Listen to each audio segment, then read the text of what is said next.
ही इस बेहद जरूरी बहस में डिबेट में आप सभी का बहुत बहुत स्वागत है। मेरा नाम सौरभ द्विवेदी है। मैं इंडिया टुडे हिंदी मैगजीन का और लल्लन टॉप का संपादक हूं और आज की इस बहस का मॉडरेटर भी।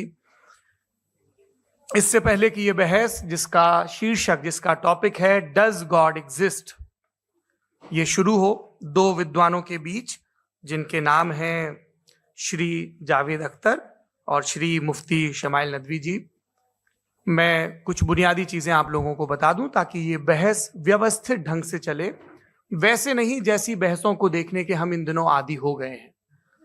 पढ़ी लिखी अकादमिक बहस।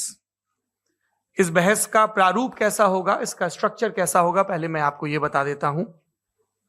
सबसे पहले नौजवान विद्वान मुफ्ती शमाइल नदवी जी 10 मिनट अपनी दलीलें आप लोगों के सामने रखेंगे। उसके बाद जावेद अख्तर साहब 10 मिनट अपनी बात रखेंगे। उसके बाद जिसको हम अंग्रेजी में रिबटल कहते हैं, एक जवाबी दौर रहेगा कि आपने जो कहा मैं उससे मुतमईन हूं कि नहीं हूं और हमने जो कहा। इसके बाद बहस का राउंड 2 शुरू होगा। दोनों विद्वानों को फिर से 7-7 मिनट का वक्त मिलेगा और इसके बाद रिबटल राउंड 2 होगा 5-5 मिनट का। इसके बाद एक दूसरे से सवाल जवाब होंगे। इसके लिए हमने लगभग 16 मिनट का वक्त तय किया है। अब ये सवालों की प्रकृति पर निर्भर करता है कि कितने सवाल होंगे, इसीलिए हमने वक्त की पाबंदी रखी है। और इसके बाद आखिरी में 5-5 मिनट का वक्त दोनों विद्वानों को एक बार फिर से दिया जाएगा अपने क्लोजिंग आर्ग्यूमेंट के लिए। और उसके बाद जो इस बहस के लिए सबसे जरूरी चीज है कि आप और हम और इंटरनेट पर देख रहे लाखों करोड़ों लोग, उनके सवाल जवाब होंगे। तो आप लोग जो यहां मौजूद हैं, आपके हम कुछ सवाल लेने की कोशिश करेंगे। 30 मिनट का वक्त हमने उसके लिए तय कर रखा है। इस तरह से ये 2 घंटे की बहस पूरी होगी। 2-3 बुनियादी बातें हैं जिनका हमें ध्यान रखना है। किसी भी किस्म की नारेबाजी में हमें शरीक नहीं होना है। ये हल्ला गुल्ला नहीं है, क्योंकि पूरी दुनिया देख रही है, तो एक नजीर कायम करनी है, एक उदाहरण लोगों के सामने रखना है कि पढ़े लिखे लोग इत्तेफाकी और ना इत्तेफाकी रखते हुए भी, एक दूसरे से सहमति और असहमति रखते हुए भी बात कह सकते हैं। यहां पर मेरे जेएनयू के प्रोफेसर बैठे हैं, पुरुषोत्तम अग्रवाल जी, जिन्होंने हमें क्लास में सिखाया है कि सहमति का साहस और असहमति का विवेक, और इसका ठीक उलट भी, ये बड़ा जरूरी है। दूसरी बात, ये किसी एक धर्म के बारे में बहस नहीं है, ये बात सबको स्पष्ट होनी चाहिए। किसी धर्म को महान बताने या किसी धर्म को कमतर बताने की ये बहस नहीं है। तो यदि कोई इस उम्मीद से देख रहा है या यहां आया है, तो मैं आपको आश्वस्त करना चाहता हूं कि आपको नाउम्मीदी हाथ लगेगी। इस बहस में बहुत ज्यादा धार्मिक प्रतीकों के इस्तेमाल को लेकर भी ये दोनों लोग जो अभी आपको गंभीर दिख रहे हैं, भले लोग हैं। कल शाम को चाय पर मिले थे, बहुत हंसी मजाक भी इनके बीच हुआ था और गलबैयां डालते हुए एक तस्वीर भी हुई थी। ये इस बात का प्रमाण है कि इंटरनेट पर जो हल्ला मचा हुआ है उसके मुकाबले ये दोनों लोग बहुत ही अच्छे शांत ढंग से बहस के लिए राजी हो गए हैं। ट्विटर की बातें ट्विटर तक सीमित, एलन मस्क आजकल उसको एक्स कहते हैं। और अब इस बहस की शुरुआत मैं इन विद्वानों का, हालांकि इनको परिचय की जरूरत नहीं, पर हो सकता है, हमें पत्रकारिता में सिखाया जाता है कि नेवर अज्यूम, विज्ञान भी यही कहता है। मुफ्ती शमाइल नदवी साहब इस्लामिक विद्वान, शिक्षाविद हैं, कोलकाता के वाहियान फाउंडेशन के संस्थापक हैं, लखनऊ की प्रतिष्ठित दारुल उलूम नदवतुल उलमा से ग्रेजुएशन किया है, सोशल मीडिया और सार्वजनिक मंचों पर अध्यापन और बौद्धिक कामों में सक्रिय हैं और इस समय इंटरनेशनल इस्लामिक यूनिवर्सिटी मलेशिया से पीएचडी कर रहे हैं। अच्छी बात यह है कि पढ़ाई के साथ साथ ट्रैवल ब्लॉग भी बनाते हैं। पेट्रोनस टावर के सामने का ब्लॉग हमने देखा। हमारे साथ जावेद अख्तर साहब हैं। जावेद अख्तर साहब कवि हैं, शायर हैं, गद्य भी लिखते हैं, फिल्मों के लिए संवाद लिखे हैं, गीत लिखे हैं। इससे इतर ये वैज्ञानिक सोच को लेकर या अपने डिक्लेयर्ड एथिज्म को लेकर भी मुखर रहते हैं और अपने तहीं रैशनैलिटी की बात करते हैं। देवियों और सज्जनों, डज गॉड एग्जिस्ट, इस सवाल का जवाब सब अपने अपने तहीं खोजने की कोशिश कर रहे हैं। कोई इसको गॉड डैम पार्टिकल की खोज बताता है, कोई गॉड पार्टिकल की खोज बताता है, कोई हिग्स बोसान की खोज बताता है, कोई ये सवाल जवाब तलाशने की कोशिश करता है कि मास एग्जिस्टेंस में आखिर आया कैसे, हुआ क्या था, सृष्टि के पहले, समय के पहले क्या था। और कोई ये कहता है कि ये सारी खोजें जिस मस्तिष्क में हो रही हैं प्रकृति के क्रम में, वो कैसे विकसित हुआ। मैं उम्मीद करता हूं कि हम आज इन बुनियादी सवालों के कुछ जवाब हासिल करने में कामयाब हों। मैं सबसे पहले मंच पर आमंत्रित कर रहा हूं मुफ्ती शमाइल नदवी साहब को। आइए सर जी।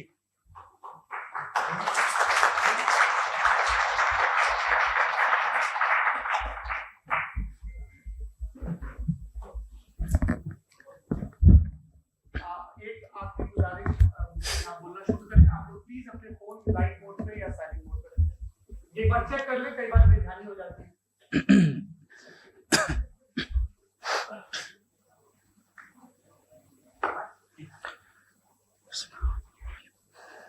तमाम तारीफें उस क्रिएटर के लिए जिसने इस यूनिवर्स को एक मकसद के तहत पैदा किया है। रिस्पेक्टेड जनाब जावेद अख्तर साहब, मिस्टर सौरभ द्विवेदी और respected audience, thank you all for being here today. आज की डिबेट में चूंकि हम बात करने वाले हैं डज गॉड एग्जिस्ट के टॉपिक पर, तो ये एक ऐसा टॉपिक है जिसके मुताल्लिक कोई भी डिसीजन लेने के लिए अलग अलग स्टैंडर्ड्स हो सकते हैं।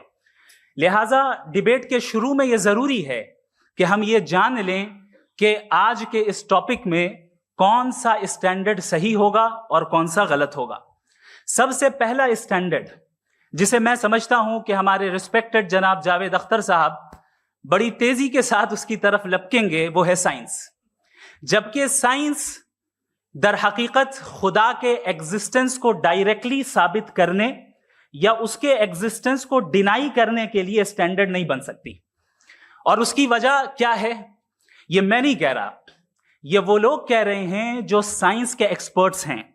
नेशनल एकेडमी ऑफ साइंस कहती है science doesn't have the processes to prove और disprove the existence of God. Why? क्योंकि साइंस का ताल्लुक एम्पेरिकल एविडेंस से है और एम्पेरिकल एविडेंसेस का ताल्लुक हमारे नेचुरल और फिजिकल वर्ल्ड से है, जबकि गॉड नॉन फिजिकल और सुपर नेचुरल रियलिटी है। लिहाजा नॉन फिजिकल रियलिटी को आप उस टूल के साथ नहीं चेक कर सकते जिसका काम फिजिकल रियलिटी को तलाश करना है। लिहाजा आज इस डिबेट में गॉड की एग्जिस्टेंस को साबित करने या उसे डिनाई करने में साइंटिफिक एविडेंस को एक्सेप्ट नहीं किया जाएगा। दूसरा स्टैंडर्ड हो सकता है रेविलेशन, कि रेविलेशन के जरिए हम यह साबित करें कि गॉड एग्जिस्ट करता है या नहीं। लेकिन यह स्टैंडर्ड भी आज इररेलेवेंट है। क्यों? क्योंकि रेविलेशन मेरे नजदीक सोर्स ऑफ नॉलेज है, वैलिड सोर्स ऑफ नॉलेज है, लेकिन हमारे जावेद अख्तर साहब के नजदीक ये वैलिड सोर्स ऑफ नॉलेज नहीं है। लिहाजा आज की डिबेट में मैं एक भी एविडेंस किसी भी मजहबी स्क्रिप्चर से नहीं दूंगा ताकि जावेद अख्तर साहब के लिए वो अनएक्सेप्टेबल ना हो। तीसरा जो मेयार हो सकता है वो है ऑब्जर्वेशन, कि भाई कोई कहे कि हमें खुदा दिखाओ, अगर है तो दिखाओ, या ये कि खुदा के एग्जिस्टेंस पर एम्पेरिकल एविडेंस दो। तो ये है दर हकीकत गलत टूल का इस्तेमाल करना। ये ऐसा ही है कि जावेद साहब मुझसे ये मुतालबा करें कि मुफ्ती साहब आप मेटल डिटेक्टर के जरिए प्लास्टिक डिटेक्ट करके दिखाएं। अब चूंकि प्लास्टिक डिटेक्ट नहीं हो पा रही है लिहाजा plastic does not exist. No, you are using the wrong tool. इस टूल से प्लास्टिक को डिटेक्ट नहीं किया जाता। लिहाजा मैं समझता हूं कि गॉड के एग्जिस्टेंस पर एम्पेरिकल एविडेंस का मुतालबा करना एक बचकाना मुतालबा है और हमारे रिस्पेक्टेड जनाब जावेद अख्तर साहब इस स्टेज से अब बहुत आगे निकल चुके हैं।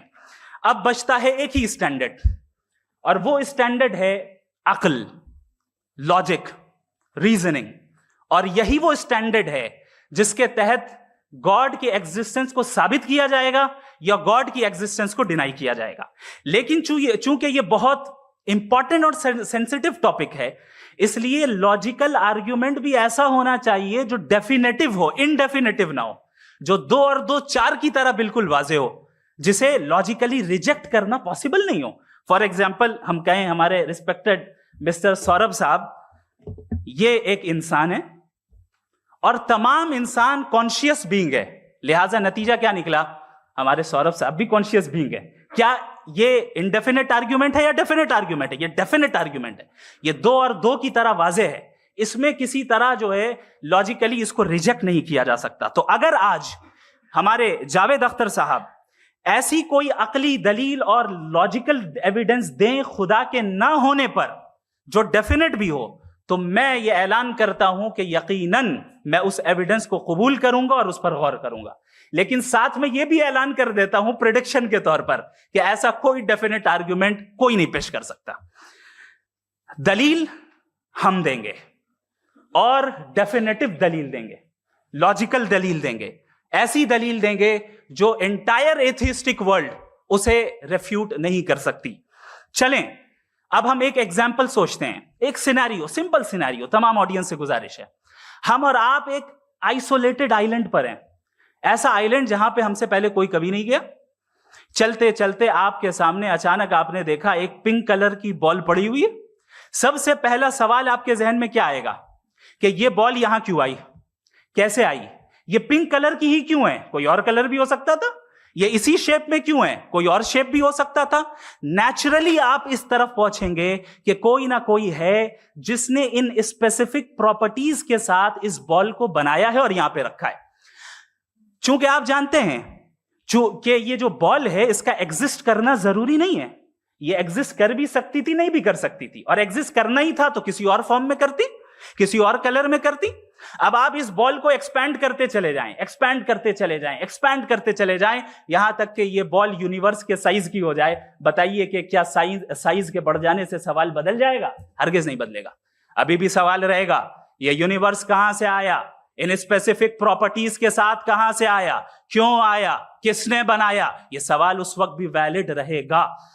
लेकिन ये सवाल अगर हम जनाब जावेद अख्तर साहब से करें तो चूंकि इनका वर्ल्ड व्यू एथिस्टिक है, और सिर्फ इनका नहीं, मतलब जितने भी एथिस्ट हैं और एथिस्टिक वर्ल्ड व्यू को रखने वाले से अगर आप ये सवाल करें कि ये यूनिवर्स कहां से आया, तो इनका जवाब या तो आर्ग्यूमेंट फ्रॉम इग्नोरेंस होगा या डॉगमेटिक होगा। या तो ये कहेंगे कि मुझे नहीं पता कि ये कहां से आया, लिहाजा गॉड डज नॉट एग्जिस्ट, ये आर्ग्यूमेंट फ्रॉम इग्नोरेंस है। या ये कहेंगे कि ये यूनिवर्स खुद ब खुद बन गया, इसका मतलब ये है कि उस बॉल को भी खुद ब खुद बन जाना चाहिए। लेकिन बॉल के ताल्लुक से ये एक्सप्लेनेशन एक्सेप्ट नहीं की जाएगी कि ये खुद ब खुद बन गई, लेकिन यूनिवर्स के ताल्लुक से कर दिया जाएगा। इसे हम दूसरे अल्फाज में डॉगमा भी कह सकते हैं। दूसरी चीज, हमारे जावेद अख्तर साहब जरूर गॉड ऑफ गैप्स की मिसाल भी जरूर देंगे, और मिसाल देंगे कि पहले जमाने में बिजलियां कड़कती थी तो लोगों ने किसी एक खुदा की तरफ, और बारिश होती थी तो दूसरे खुदा की तरफ मंसूब कर दिया, उनके पास दलील नहीं थी। यह हमारा वर्ल्ड व्यू है ही नहीं, यह हमारा वर्ल्ड व्यू है ही नहीं, क्योंकि नेचुरल फेनोमेना के प्रोसेस की इंटरप्रिटेशन को जान लेने से यह कहां से साबित हो गया कि गॉड एग्जिस्ट नहीं करता है। इस पर मैं इंशाअल्लाह अभी आगे बात करूंगा। आप हजरात ये भी देखेंगे, और मैं ये एक्सपेक्ट करता हूं कि हमारे रिस्पेक्टेड जनाब जावेद अख्तर साहब जरूर इमोशनल आर्ग्यूमेंट्स भी देंगे, जो कि एक लॉजिकल फेलेसी है जब बात आती है ट्रुथ को डिसाइड करने में। क्यों? मिसाल के तौर पर वो कहेंगे कि अगर गॉड है तो ईविल क्यों एग्जिस्ट करता है, जबकि मैं कहता हूं ईविल का एग्जिस्ट करना गॉड के एग्जिस्ट करने की दलील है, उसके खिलाफ नहीं है। चूंकि अगर गॉड है तो हम सब उसके सामने अकाउंटेबल हैं, और अगर हम अकाउंटेबल हैं तो अकाउंटेबिलिटी के लिए ईविल का मौजूद होना जरूरी है, उसके बगैर हम अकाउंटेबल नहीं हो सकते। और अगर हम अकाउंटेबल नहीं हैं तो हम जनाब जावेद अख्तर साहब से पूछेंगे कि आप बताएं कि फिर सफरिंग इस दुनिया में क्यों है? अगर खुदा नहीं है तो सफरिंग क्यों है? और उन लोगों के जज्बे का क्या जिनके अंदर सफरिंग के बाद इंतकाम लेने का जज्बा पाया जाता है और वो इस दुनिया से ऐसे ही चले गए, क्या उनकी सारी तकलीफें बेकार चली जाएंगी? अब आ जाएं उसी एग्जाम्पल की तरफ कि बॉल, मुझसे अगर कोई पूछे इस बॉल को किसने बनाया, और या इस एक्सपेंडेड बॉल को किसने बनाया, मैं कहूंगा कि चूंकि ये यूनिवर्स और इस यूनिवर्स की तमाम चीजें कॉन्टिंजेंट है। कॉन्टिंजेंट होने का मतलब ये होता है कि जो अपने एग्जिस्टेंस पे किसी के ऊपर डिपेंड करती हो, तो जाहिर है ये यूनिवर्स कॉन्टिंजेंट है। और अगर कोई चीज कॉन्टिंजेंट नहीं है तो मैं रिक्वेस्ट करूंगा कि मुझे दिखा दें कि कौन सी चीज यूनिवर्स में कॉन्टिंजेंट नहीं है, हम भी जरा गौर कर लें और हम भी देख लें। और जब कॉन्टिंजेंट चीजें मौजूद हैं तो फिलोसोफर्स की इस्तिलाह के मुताबिक, हम उस टर्मिनोलॉजी के मुताबिक, हम उस जगह तक पहुंचते हैं और उस हस्ती तक पहुंचते हैं जिसे नेसेसरी बीइंग कहा जाता है, कि ये वो नेसेसरी बीइंग है जिसका मौजूद ना होना नामुमकिन हो। क्योंकि अगर ये मौजूद ना हो तो सारी चीजें एग्जिस्टेंस में आएंगी ही नहीं, और ये सारी कॉन्टिंजेंट चीजें उसी के ऊपर डिपेंड करती हैं। अब अगर आप ये सवाल करते हैं कि फिर उस हस्ती को किसने बनाया, फिर उसका कॉज क्या है, फिर उसका कॉज क्या है, फिर उसका कॉज क्या है, और एंडलेसली चले जाएं, इसे हम कहते हैं इन्फिनिट रिग्रेस ऑफ कॉजेस, जो कि लॉजिकल फैलेसी है। कॉन्सेप्चुअली इंफिनिटी पॉसिबल है। मिसाल के तौर पे न्यूमेरिकल्स 1 2 3 गिनते चले जाएं, इन्फिनिट नंबर्स है। मैं कॉन्सेप्चुअली बात नहीं कर रहा, प्रैक्टिकली रियलिटी में साबित करके दिखाएं कि infinite regress of causes possible है या नहीं। अगर पॉसिबल है तो हम मान लेंगे, मिसाल दे दें, और पॉसिबल नहीं है तो एक ही ऑप्शन बचता है जिसे हम कहते हैं नेसेसरी बीइंग। ऐसी नेसेसरी बीइंग जो इंडिपेंडेंट है, क्योंकि अगर वो डिपेंडेंट हुई तो वो नेसेसरी नहीं रहेगी। ऐसी इंडिपेंडेंट बीइंग जो इटर्नल है, अगर वो इटर्नल नहीं होगी, उसकी बिगिनिंग होगी तो वो खुद कॉन्टिंजेंट है। ऐसी बीइंग जो पावरफुल है, क्योंकि कॉन्टिंजेंट को एक्चुअलाइज करने के लिए पावर चाहिए। ऐसी बीइंग जो इंटेलिजेंट है और नॉलेजेबल है, क्योंकि ये यूनिवर्स स्पेसिफिक फॉर्म और स्पेसिफिक लॉज ऑफ नेचर के तहत प्रिसाइजली चल रहा है। थैंक यू मुफ्ती साहब।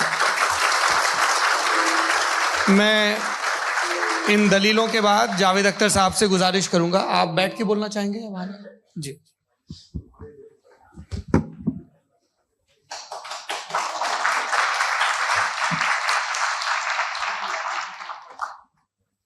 पहले तो मैं मुफ्ती साहब को एक अच्छी खबर देना चाहूँगा कि मेरी नॉलेज साइंस के बारे में बड़ी मामूली है, तो आप फिक्र ना करें उसकी, लेकिन कुछ कॉमन सेंस है मुझ में। देखिए, ये खुदा का तस्वुर कोई नया तस्वुर नहीं है, ये सदियों से रहा है। ये कुछ रिलीजन 3000 साल पुराने होंगे, 4000 साल पुराने होंगे, लेकिन इंसान कोई 10,000 12,000 साल से एग्जिस्ट करता है होमो सेपियन की शक्ल में, और हमेशा कुछ ना कुछ मजहब रहे। ये मजहब जाहिलों के नहीं थे, ये मजहब एक ऐसी ग्रीक सोसाइटी के थे जहाँ बड़े बड़े फिलोसफर पैदा हुए। ये मजहब इजिप्शियंस के थे जिन्होंने पिरामिड्स बनाए थे। ये रोमन्स के थे कि जिनका आर्किटेक्चर और सेनेट यानी पहली बुनियाद डेमोक्रेसी की, लिमिटेड थी मगर डेमोक्रेसी थी, ये उन लोगों ने किए थे। तो इनका जो जुपिटर था, रा था, ज़्यूस था, उन्हें उस पर इतना ही एतमाद था जितना आज किसी मजहबी आदमी को अपने खुदा पे होगा। क्रिश्चियनिटी आने से पहले यूरोप में एक मजहब था, जर्मेनिक रिलीजन। उसका एक खुदा था, उसकी एक बीवी थी, उसके 2 बेटे थे, एक बेटी थी। फिर जर्मनी में जब यूरोप में क्रिश्चियनिटी आई तो वो खुदा, उसकी बीवी और पूरे ख़ानदान चला गया। तो हमने, अगर हम हिस्ट्री देखें तो खुदा जो है वो ज़्यादातर फ़ानी है, वो हमेशा रहे नहीं। और वो जो लोग इन्हें मानते थे उनको आप कहें वो तो जाहिल थे, उन्हें तो कुछ पता ही नहीं था, ऐसा नहीं है। वो अपने वक्त में बड़े काबिल लोग थे और अपने वक्त में उन्होंने बड़े बड़े काम किए हैं, फिलोसफर्स थे, साइंटिस्ट थे, लेकिन उनका मजहब कहाँ गया, उनके खुदा कहाँ गए? आज जो खुदा हैं दुनिया में लोग उन्हें मानते हैं। आपको क्या मालूम कि कितने बरसों के बाद क्या होने वाला है? हम यूरोप में देखते हैं तो चर्च खाली हैं। तो वक्त के साथ चीज़ें बदलती हैं। जहाँ तक इसका ताल्लुक है मजहबों का, हर मजहब आपसे एक चीज़ मांगता है, फेथ। ये फेथ क्या चीज़ होती है? What is the difference between faith and belief? ये तो बहुत ही अहमकाना बात होगी कि कोई आदमी कहे साहब अगर खुदा है तो मुझे दिखाइए। ये तो जाहिलाना बात हुई। मैंने तो नॉर्थ पोल नहीं देखा है, मगर मैं मानता हूँ कि नॉर्थ पोल है। मैं क्यों मानता हूँ? इसलिए कि अगर ये दुनिया राउंड है तो उसका कोई टॉप होगा। कुछ लोग हैं जो वहाँ गए भी हैं, कॉमन सेंस कहता है कि ऐसा होगा, सबूत है, गवाह है, रीज़न है। तो ये मेरा फेथ नहीं है। तो फेथ में और बिलीफ में डिफरेंस क्या है? जो मजहब मांगता है आपसे, हर मजहब फेथ मांगता है। फेथ का मतलब ये है कि ना कोई गवाह हो, ना कोई सबूत हो, ना कोई रैशनल हो, ना कोई लॉजिक हो, ना कोई प्रूफ हो, मगर तुम एक बात को मानो। ये है फेथ। वरना बिलीफ होता। अगर इसमें कुछ भी सबूत होते, गवाह होते, तो फिर इसे आप बिलीफ कहते हैं। जैसे मेरा बिलीफ है कि नॉर्थ पोल है, मेरा फेथ थोड़ी है। फेथ इन तमाम शर्तों को रद्द करता है। तो फिर स्टुपिडिटी क्या है? अगर मैं एक बात ऐसी मानूं जिसकी ना कोई लॉजिक है, ना कोई रैशनल है, ना कोई प्रूफ है, ना कोई गवाह है, ना कोई सबूत है, और मैं उसे मानूं, तो ये स्टुपिडिटी हुई। इसे ही भाई कल को मैं यकीन कर लूं कि एलॉन मस्क जो है मेरा भाई है, तो मुझे इंतहाई खुशी होगी, सुकून भी बहुत मिलेगा मुझे। लेकिन और कहे भाई क्यों मानते हो, क्या सबूत है भाई, वो तो अमेरिकन है और तुम तो इंडियन हो, वो तो नस्ल अलग है, तुम्हें कभी मिले भी नहीं। साहब देखिए मेरा फेथ है, इस पे बात न किया। फेथ का मतलब ही यह है कि आप प्रूव नहीं कर सकते। अगर आप प्रूव कर सकते हो तो फेथ की जरूरत ही नहीं, फिर तो आप बात करेंगे, आप कितनी बहस कर लीजिए। अल्टीमेटली दुनिया का हर मजहब फेथ पे टिका है, और फेथ का मतलब है एक ऐसा यकीन जिसका कोई सबूत, कोई गवाह, कोई रैशनल नहीं। अब आप ये कहें, क्या आप ये क्यों कह रहे हैं कि साहब ये कायनात किसने बनाई? कमाल ये है कि आपने बताया कि एक आइलैंड पे गए और एक बॉल देखी। आपने ये नहीं कहा कि आइलैंड किसने बनाया, आपको सिर्फ बॉल पे हैरत हुई। हमने आइलैंड पे हमने हैरत नहीं की, होते हैं आइलैंड। इसी तरह ये आइलैंड है, सितारे, ये गैलेक्सीज, ये सब आइलैंड हैं, खला में। हम उन्हें टेकन फॉर ग्रांटेड लेते हैं, हम पूछते नहीं किसने बनाए। आपने जजीरे के बारे में भी नहीं पूछा है। मेरी पैदाइश कैसे हुई? क्या मैं प्लान पैदा हुआ था? I was plan to be born, या एक लकी स्पर्म था जो किसी एक से चिपक गया? मेरी पैदाइश रैंडम। और इंसाफ जिसे आप कहते हैं, इंसाफ का तो नेचर से कोई वास्ता ही नहीं। जो आप कहते हैं कि एक दिन इंसाफ मिलेगा, इंसाफ is a human concept, nature में कोई इंसाफ नहीं। अगर शेर हिरन को खा जाता है तो उसे कोई सजा नहीं मिलती। अगर एक आंधी आती है और हरे भरे पेड़ों को उखाड़ के फेंक देती है तो आंधियों की जेल नहीं होती है। नेचर में इंसाफ नहीं है, इसलिए मुझे नेचर को इंसाफ की जरूरत भी नहीं। नेचर तमाम एक है। अब हम कहें कि साहब ये देखिए जो मैंने खाना खाया था, ये मेरी आंख तो नहीं यूं कर दिया उसे, तो इसे सजा मिलनी नहीं, वो सिस्टम है, ऐसे ही चल रहा है। नेचर बगैर इंसाफ के है। इंसाफ इज अ ह्यूमन कॉन्सेप्ट। तो जो आपसे कहता है कि मैं तुम्हें इंसाफ दूंगा, वो इंसानी जहन की पैदावार है। ये नेचुरल है ही नहीं, ये आसमानी है ही नहीं। नेचर का तसव्वुर, इंसाफ का तसव्वुर। भाई आप साथ मिलते हैं, अब आप लेफ्ट हैंड ड्राइव करते हैं, ये क्या है? तमाम सच, तमाम नेकी, तमाम शराफत लेफ्ट हैंड ड्राइव है। वरना क्या होगा, या तो आप क्रॉस कर देंगे, आपका एक्सीडेंट हो जाएगा, या आप किसी को मार देंगे, या ट्रैफिक जैम हो जाएगा। झूठ, बेईमानी, रिश्वतखोरी, ये तमाम जो है driving on the wrong side, इसके ऊपर कुछ नहीं। ये तो हमने बनाया, जैसे हमने लेफ्ट हैंड ड्राइव बनाई है। ये कॉन्सेप्ट ऑफ इंसाफ जो है ये हमारा है, इसका नेचर से कोई वास्ता नहीं। शेर खा जाता है हिरन को, उसे जेल होती है क्या? कुछ भी नहीं, है ही नहीं। तो ये जो दुनिया के रिलीजन प्रॉमिस करते हैं आपसे इंसाफ, इसी से मालूम होता है कि ये मैन मेड है। ये तसव्वुर कहीं और का है ही नहीं। जो नेचर है, कुछ लोग कहते हैं नेचर ही खुदा है, तो नेचर में तो इंसाफ नहीं कहीं। और आप वादा कर रहे हैं कि तुम्हें मरने के बाद इंसाफ मिलेगा। मुझे अगर मिलेगा तो मैं बहुत खुश होऊंगा, लेकिन मैं यकीन नहीं कर पाता हूं, इसलिए कि मैं फेथ नहीं पैदा कर सकता। The very fact that religion demand faith, इसका मतलब है कि उनके पास जस्टिफिकेशन नहीं है। अच्छा था, फिर रिलीजन अगर मॉडरेशन में है, कोई सा भी नहीं, वो आप में कुछ खूबियां भी पैदा करता होगा। देखिए उससे ये फायदा है, वो फायदा है। अल्कोहल जो है वो ज़्यादातर दवाओं में यूज़ होती है। और एक सर्वे किया गया था अमेरिका में कि लॉन्जेटिविटी किन लोगों की है, तो एक तरफ वो लोग थे जो शराब पीते ही नहीं थे और एक तरफ वो थे जो एक बोतल शराब रोज पीते थे। सबसे ज़्यादा लंबी उम्र उनकी है जो 2 पैक नाप के शराब पीते हैं और खाना खाते हैं। मगर हम शराब को बुरा समझते हैं, मैं भी बुरा समझता हूँ। क्यों? ऐसा होता नहीं। कुछ चीज़ों में आदत होती है जो बढ़ती है। आज तक में एक आदमी दूध पीता है, आप 10 साल बाद भी मिलेंगे तो एक ही गिलास पीता होगा। ऐसा नहीं होता, सुबह से दूध पीता रहता है। मिल्कोहलिक मैंने नहीं देखे, अल्कोहलिक होते हैं। ये टेंडेंसी है मजहब की कि वो बढ़ता है, जैसे कैंसर बढ़ता है, जैसे शराब बढ़ती है। कुछ लोग होंगे जो उसे सही तरह से यूज करते।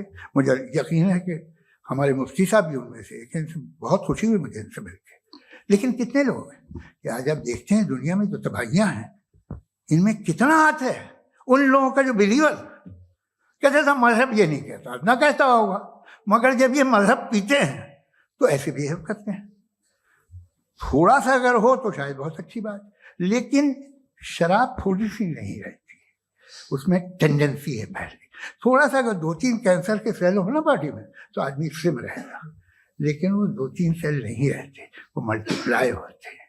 जावेद साहब टाइम पूरा हो गया। टाइम हो गया तो बस बात खत्म हो गई। अच्छा, मुझे कुछ और कहने को था भी नहीं।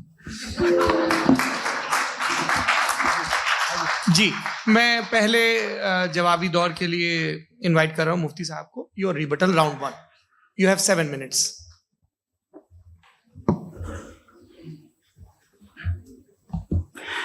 Thank you very much Javed साहब। आपकी बात को सुनकर बड़े महजूज हुए हम लोग। महजूज, do you understand? We enjoyed. Okay, अब थोड़ा सा लॉजिकली उसको हम लोग देखते हैं। दरअसल हम लोगों ने कल गुजारिश की थी मुफ्ती साहब से भी, जावेद साहब से भी, कि हिंदुस्तानी जबान आम फहम सबको समझ में आ जाए और जहां कहीं आप मुश्किल शब्द इस्तेमाल करें वहां बताते भी चलें। Thank you. तो सबसे पहले हमारे रिस्पेक्टेड जावेद साहब ने हवाला दिया कि खुदा फानी है। कितने मजहब आगे चले गए, किसी ने जुपिटर को खुदा माना, किसी ने किसी को माना। मैं कहता हूं जिसने कॉन्टिंजेंट चीज को खुदा माना, गलत माना, वो खुदा ही नहीं, वो खुदा ही नहीं है। हम तो नेसेसरी बीन को साबित करने बैठे हैं, वो नेसेसरी कॉज जो इटरनल है, जो अबदी भी है और अजली भी है। हम किसी और को साबित करने नहीं बैठे। दूसरी चीज उन्होंने कहा कि फेथ एंड बिलीफ, ये एक ऐसी डेफिनेशन है फेथ की जो इन्होंने पहली मर्तबा पेश की है, या माफ कीजिएगा, इन्होंने पहली मर्तबा पेश नहीं की है, रिचर्ड डॉकिंस ने पहली मर्तबा पेश की है। मुझे मालूम है ये सोर्स कहां से है। एपिस्टेमोलॉजिकली फेथ और बिलीफ का फर्क आप इस तरह नहीं कर सकते सर। फेथ सही भी होता है, गलत भी होता है। बिलीफ सही भी होता है, गलत भी होता है। जो लॉजिक, रीजन और एविडेंस से बैक्ड होगा वो फेथ सही होगा। और आप जिस फेथ की बात कर रहे हैं कि इलॉजिकल है और उसके पीछे नहीं है, तो we are on the same page. हम नहीं मानते उस फेथ को। जो फेथ ऐसा हो जिसके पीछे कोई लॉजिक ना हो, एविडेंस ना हो, हम नहीं मानते। हम तो उस फेथ के कायल हैं जिसके पीछे लॉजिक हो और एविडेंस हो। तो बिलीफ सही भी होता है, गलत भी होता है, फेथ भी सही होता है और गलत भी होता है। तो आज फेथ और बिलीफ के डिफरेंस पे बात नहीं हो रही है। आज आप चाहे फेथ एक्सेप्ट कर लें या बिलीफ एक्सेप्ट कर लें, आज ये बात होगी कि ट्रूथ क्या है। चाहे ट्रू बिलीफ सही है या ट्रू फेथ सही है, और फॉल्स फेथ क्या है और फॉल्स बिलीफ क्या है, बात इस पे हो रही। दूसरी चीज इन्होंने पूछा, स्टुपिडिटी फिर क्या है? अगर फेथ, रिलीजन स्टुपिडिटी नहीं है तो और क्या है? चूंकि फेथ का मुतालबा करते हैं तो स्टुपिडिटी क्या है? मैं कहता हूं स्टुपिडिटी एथिज्म है। उसकी वजह यह है कि आप एक सड़क पे जा रहे हो और आप किसी गार्डन में जाएं और देखें वहां लिखा है फूलों के साथ, I love Javed Akhtar, and I really do, I love you sir. So जब आप वहां पर पहुंचे तो वहां पहुंचकर अब ये बताएं, क्या आप ये कहेंगे wow what a natural selection? ये क्या नेचुरल सिलेक्शन है? नहीं, ये प्रिसाइजली डिजाइंड है, इसके पीछे डिजाइनर है। लिहाजा अगर कोई एक ऐसी कॉमन सेंस की बात को कबूल नहीं कर रहा है कि यूनिवर्स जो इतने प्रिसाइजली काम कर रहा है, हम कह दें कि खुद ब खुद बन गई, मैं समझता हूं इससे बड़ी स्टुपिडिटी और कुछ नहीं है। ये इरैशनल चीज है। फिर हमारे सर ने कहा कि आपने बॉल पे फोकस किया, आइलैंड पे फोकस नहीं किया। अरे आइलैंड को किसने बनाया, यही समझाने के लिए तो बॉल की मिसाल दे रहा हूं। और बॉल भी कॉन्टिंजेंट है, आइलैंड भी कॉन्टिंजेंट है, दोनों नेसेसरी बीइंग का मुतालबा करते हैं। आगे इन्होंने कहा कि नेचर में कोई इंसाफ नहीं है, हम डिसाइड करते हैं कि मोरालिटी क्या होती है, इंसाफ क्या होता है, हम डिसाइड करते हैं। जैसे ड्राइविंग सीट में ट्रैफिक वाला, ये तो किसी खुदा ने नहीं कहा, ये है, इसे कहते हैं फॉल्स इक्विवेलेंस, ये एक लॉजिकल फेलेसी है। आपने जो है मिसाल दी ड्राइविंग की और ट्रैफिक की, ये सब्जेक्टिव मोरालिटी है। आप सब्जेक्टिव मोरालिटी को मिसाल बनाकर ऑब्जेक्टिव मोरालिटी के ऊपर नहीं थोप सकते। इंसाफ की ऑब्जेक्टिव मोरालिटी। अगर आप ये कहते हैं कि नेचर में इंसाफ नहीं है, तो इंसाफ का न होना ये नेचुरल हुआ, तो फिर नेचर को नेचर रहने दे, क्यों हम इतना स्ट्राइव कर रहे हैं दुनिया में इंसाफ लाने के लिए? ये तो इलॉजिकल बात है, इरैशनल बात है। इसलिए बहुत सी चीजें ऐसी हैं जो ऑब्जेक्टिवली जो है इविल या गुड हैं, और बहुत सी चीजें ऐसी हैं जो सब्जेक्टिवली हैं। सब्जेक्टिवली जो मोरल होता है या इमोरल होता है, उसको हम सोशल कंसेंसस से या पर्सनल प्रेफरेंस से डिसाइड करते हैं। लेकिन जो ऑब्जेक्टिव मोरालिटी है, जिसमें इंसाफ आया, जो इन्होंने बार बार रिपीट किया, ये ऑब्जेक्टिव है, सब्जेक्टिव नहीं है। अगर आप कहते हैं ये सब्जेक्टिव है, तो मेरा सवाल आपसे ये है, क्या सोशल कंसेंसस के जरिए अगर जुल्म को सही करार दे दिया जाएगा तो आप जुल्म को जस्टिफाई करेंगे? दूसरी चीज इन्होंने ये कहा कि 2 पैक शराब पी लें तो वो उतने पे नहीं रहता, बढ़ जाता है। यही मामला मजहब के साथ है। 2 पैक आप पी लें, बढ़ेगा। तो ये एक ऐसी मिसाल है, इसको कहीं भी फिट कर लें कि आप एथिज्म पे जब फिट करें, जब आप 2 पैक एथिज्म का लेंगे ना, तो वो बढ़ बढ़ के नॉर्थ कोरिया बनेगा। Thank you.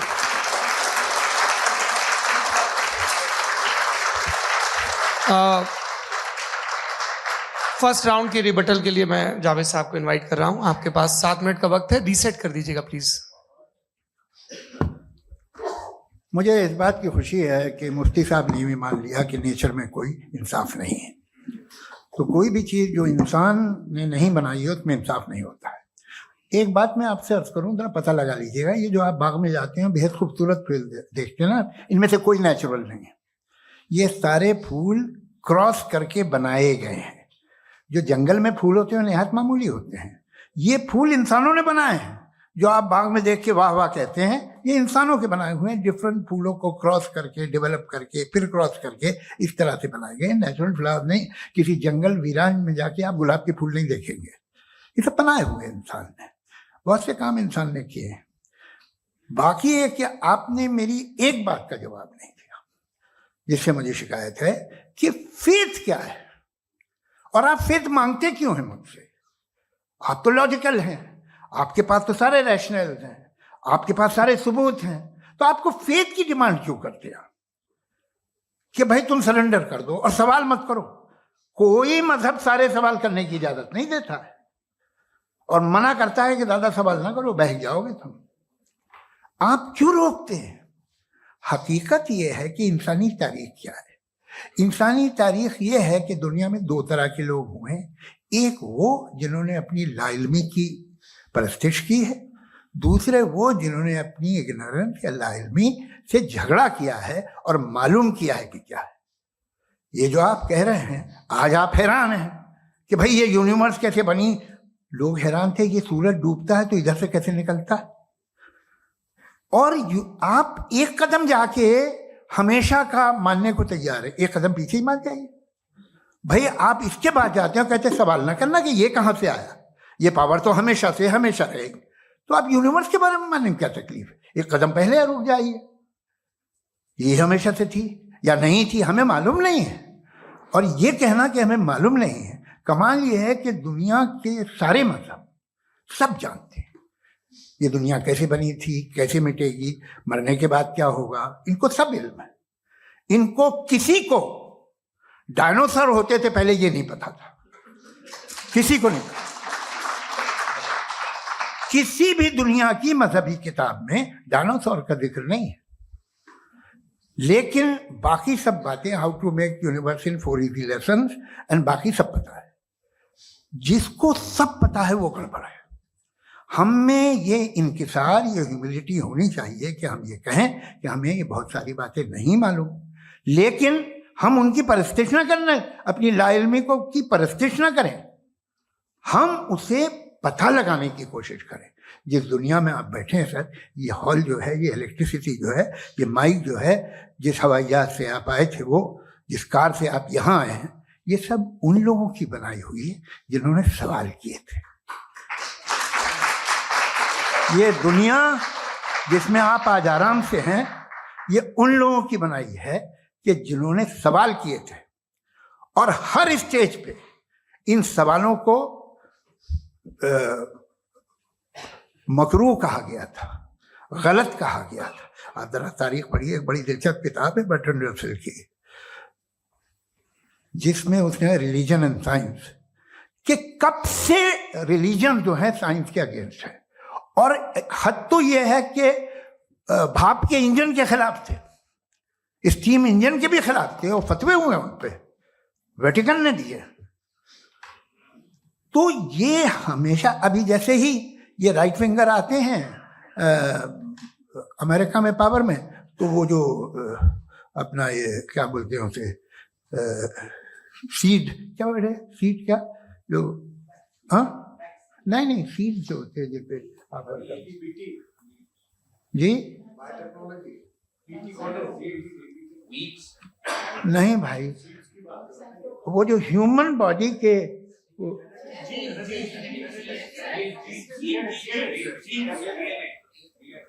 उस पर रिसर्च बंद हो जाती है, रिपब्लिकन नहीं करने देते।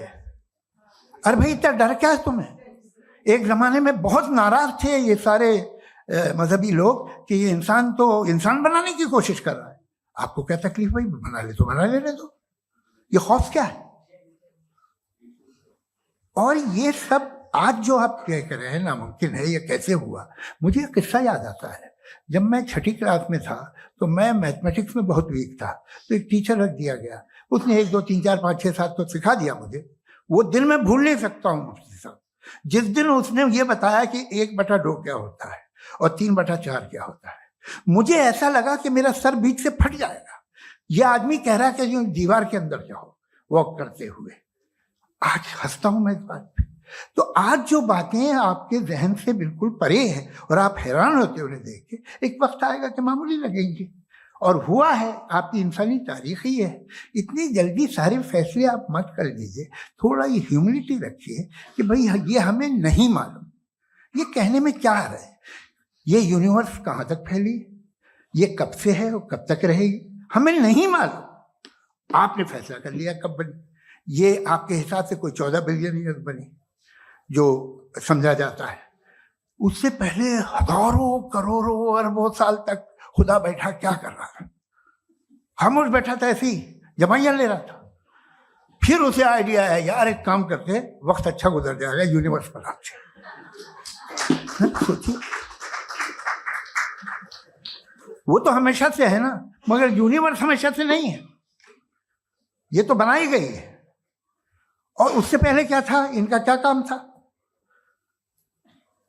कैसी बात है, ये बड़ा आसान है। जो बात हमें आज धीरे धीरे पता चली है, बरसों 2000 और 2500 साल पहले आपको किसी ने बता दिया कि क्या था, आप मान गए, और तब से वही मान रहे हैं जो 2500 साल पहले कहा गया था। सब कुछ बदल गया है, सॉल्व हो रही है चीजें। अभी साइंस बिल्कुल दावा नहीं करती, या कोई फिलोसफर ये दावा नहीं करता कि हमें सब मालूम, बल्कि वो कहता है कि हमें जितना मालूम होता है उससे ये मालूम होता है कि हमें कितना कम मालूम। तो हम अपनी जहालत से लड़े, उसकी परस्तिश ना करें। जी, टाइम है। Thank you so much. मैं तर्कों की श्रृंखला में राउंड 2 के लिए मुफ्ती साहब को आमंत्रित कर रहा हूं। आपके पास एक बार फिर से 7 मिनट का वक्त है। शुक्रिया। जनाब जावेद अख्तर साहब कई मर्तबा दोहरा रहे हैं कि फेथ का मतलब बताइए, फेथ का मतलब बताइए। मैंने बता दिया, फेथ सही भी होता है, गलत भी होता है। और आज हम फेथ पे बात नहीं कर रहे, हम ट्रूथ और डज गॉड एग्जिस्ट पे बात कर रहे हैं। क्या डज गॉड एग्जिस्ट, ये ट्रूथ यानी गॉड है या नहीं है, इसमें से दोनों ट्रूथ क्या है। अब आप उसे फेथ कह लें, बिलीफ कह लें, नॉट माई बिजनेस। उसके बाद आपने कहा कि भाई सवाल करने से मजहब रोकता है। मैं कहता हूं जो रोकता है वो रोकता होगा, मैं नहीं रोकता, बल्कि सवाल करें, सवाल करना चाहिए। सवाल कर करके तो हम आगे बढ़ते हैं, तरक्की करते हैं, और इसीलिए मैं आज यहां पे आया हूं। लेकिन सवाल सिर्फ खुदा से नहीं होगा, आपसे भी होगा। सवाल एथिज्म से भी होगा, सवाल सिर्फ मजहब से नहीं होगा, सबसे होगा। और आज मैं सवाल करूंगा और उम्मीद है कि आप जवाब देंगे। अभी तक आपने वैसे कॉन्टिंजेंसी आर्गुमेंट का कोई जवाब नहीं दिया। चलें, आपने कहा यूनिवर्स के बारे में इटर्नल क्यों नहीं बोल देते। ये चूंकि लॉजिकली पॉसिबल ही नहीं है कि यूनिवर्स इटर्नल हो। यूनिवर्स एक कॉन्टिंजेंट चीज है जो टाइम एंड स्पेस के पाबंद है, टाइम एंड स्पेस से बाउंड है। जो टाइम एंड स्पेस से बाउंड होगा वो कॉन्टिंजेंट होगा, जो कॉन्टिंजेंट होगा वो उसकी बिगिनिंग हुई होगी, जिसकी बिगिनिंग हुई होगी वो इटर्नल नहीं हो सकता। ये तो कॉमन सी बात है। आपने कहा कि किसी मजहबी किताब में डायनासोर का जिक्र नहीं है। अफसोस कि आज तक किसी मैथमेटिक्स की किताब में मुझे डायनासोर का जिक्र नहीं मिला। तो इसका मतलब मैथमेटिक्स की किताब बेकार है? नहीं, उसका वो टॉपिक नहीं है। रेवलेशन का और मजहबी किताबों का टॉपिक ये नहीं है कि आपको आके बताए साइकिल कैसे बनाते हैं, या आकर ये बताएं कि जो है डायनासोर कब था।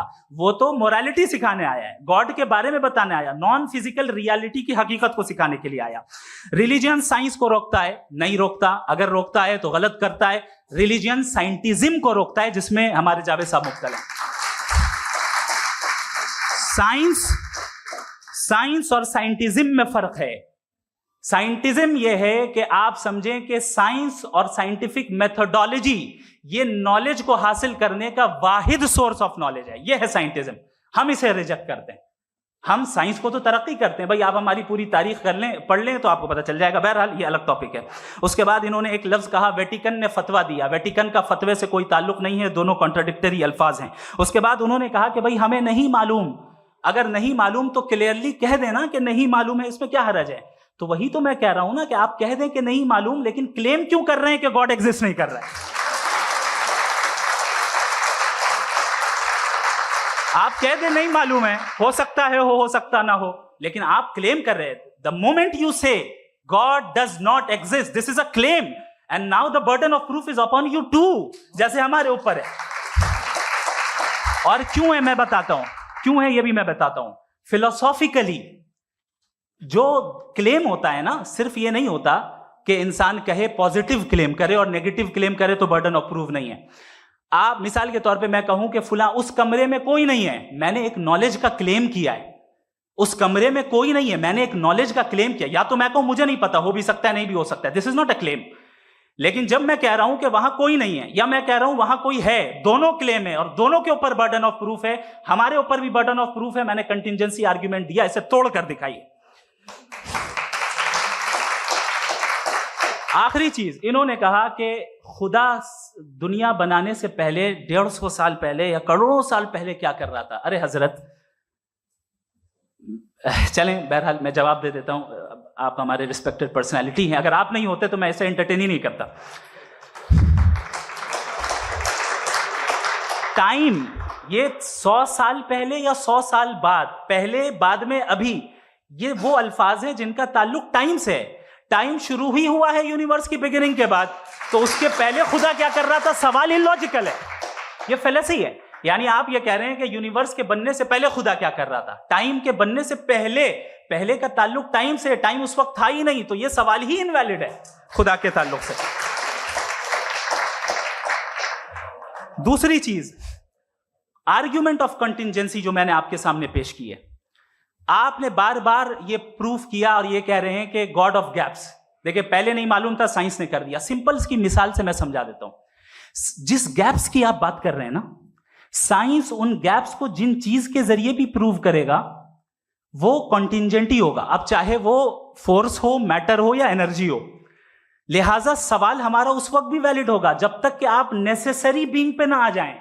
और इन्फिनिट रिग्रेस पॉसिबल नहीं है of causes in practical world, तो जाहिर है कहीं रुकना पड़ेगा, जहां रुकेंगे वही खुदा है। दूसरी चीज, आपने ये गा क्या कह रहा था मैं, किस पॉइंट को? What? Oh no, after that, just now. हाँ, जहां रुकेंगे वही खुदा है। बहरहाल, तो टाइम का जिक्र हो गया, गॉड ऑफ गैप, सॉरी, या इसकी एक मिसाल आप ले लें। एक कार है, एक साहब ने देखा कि भाई कार जो है उसके व्हील्स कितने अच्छे लगे हुए हैं सही जगह पे, स्टीयरिंग जो है कितने अच्छे जगह पे लगी हुई, और सीट्स कितने वेल डिजाइंड है, कितनी प्रिसाइजली ये कार काम कर रही है। तो जरूर कोई ना कोई इसे क्रिएट किया है, किसी ने क्रिएट किया है। अब जावेद साहब आए और कहे अरे जनाब बोनेट खोलिए, इसमें इंजन है, इंजन इस कार को चला रहा है, hence prove no one has created the car. This is illogical, this is irrational. आपने इंजन के जरिए उस गैप को तो साबित किया, लेकिन क्या उससे कार की जो क्रिएशन है और उसका जो क्रिएटर है ये इम्पॉसिबल हो जाए? ऐसा पॉसिबल है? उसका सवाल खत्म हो जाए, ऐसा पॉसिबल है? नहीं। आपने गैप्स को फिल करके, कॉन्टिंजेंट चीजों से गैप्स को फिल करके हमारे ऑब्जर्वेशन को और ब्रॉड कर दिया। अब हमें और पता चल गया कि ये जो कार है इसका सिस्टम कितना ज्यादा कॉम्प्लेक्स है। पहले कम समझते थे, अब कॉम्प्लेक्सिटी और ज्यादा वाजे हो गई। अब हमें समझ में आ रहा है कि हमारी सर्टेनिटी और बढ़ गई कि जरूर इस कार को किसी ना किसी ने बनाया। यही मामला यूनिवर्स का है। साइंस हमेशा फिजिकल वर्ल्ड की चीजों को ही फिल करती जाएगी और फिजिकल चीजों से ही करती जाएगी, क्योंकि एम्पेरिकल एविडेंस का ताल्लुक फिजिकल वर्ल्ड से है। आप साइंस के जरिए मेटाफिजिकल रियलिटी को कभी साबित नहीं कर सकते। ये रॉन्ग टूल का इस्तेमाल करना है। ये वही काम है कि आप मेटल डिटेक्टर से प्लास्टिक डिटेक्टर करने चलें, जो कि जाहिर है सही नहीं है। Thank you.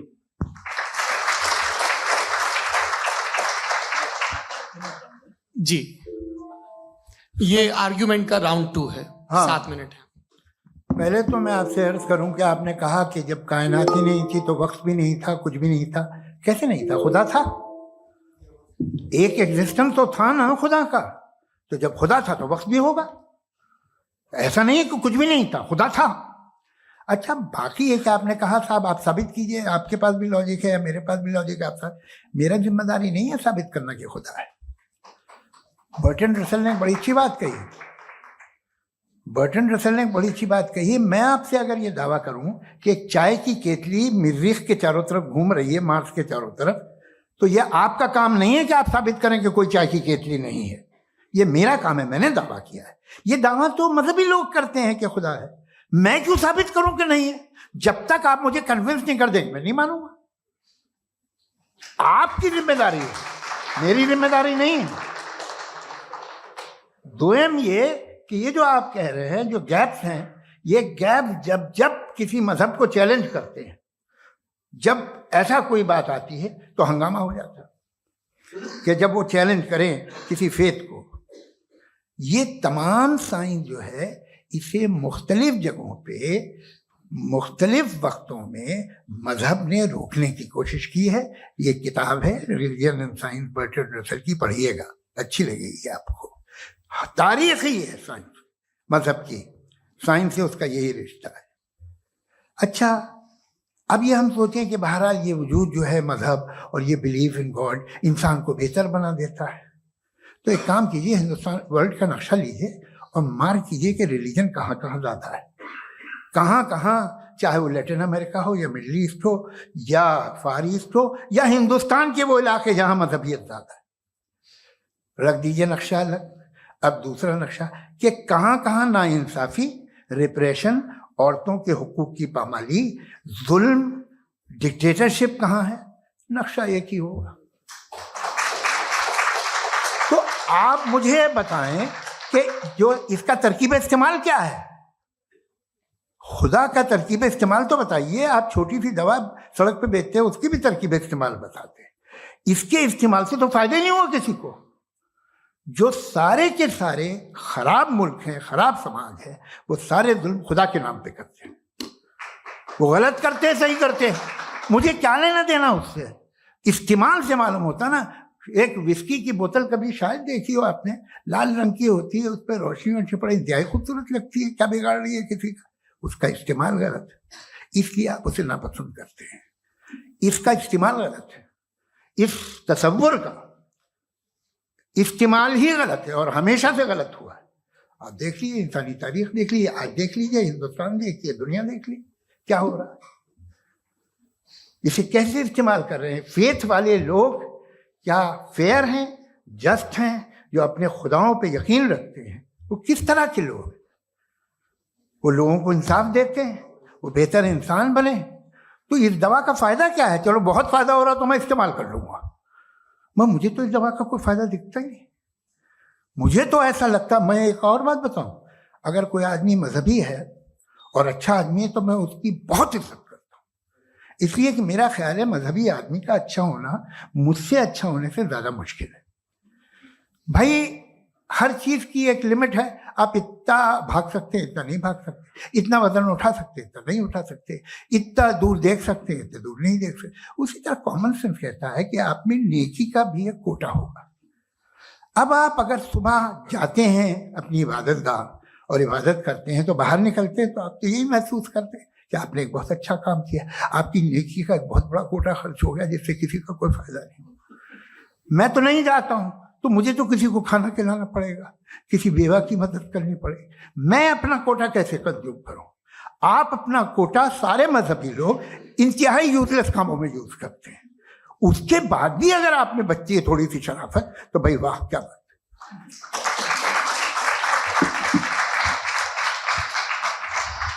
एक तो मुझे ये बात बहुत अच्छी लग रही है कि दोनों ही विद्वान समय को मानते हैं और बहुत समय से अपनी दलीलें और बाज दफ़ा समय से पहले अपनी तकरीरें पूरी करके अपनी अपनी कुर्सी पर बैठ रहे हैं। ये इस आर्ग्यूमेंट का राउंड 2 पूरा हुआ। अब रिबटल का राउंड 2 है और उसके बाद क्रॉस एग्जामिनेशन होगा। नहीं, आपका आर्ग्यूमेंट हो गया सर। हमारे यहाँ स्कूल के सिलेबस में पंच परमेश्वर कहानी पढ़ाई जाती है, प्रेमचंद जी की लिखी हुई। आप निश्चिंत रहिए, आपके कोई राउंड में मिस नहीं होने दूंगा। रिबटल का राउंड 2 मुफ्ती शमाइल नदवी साहब।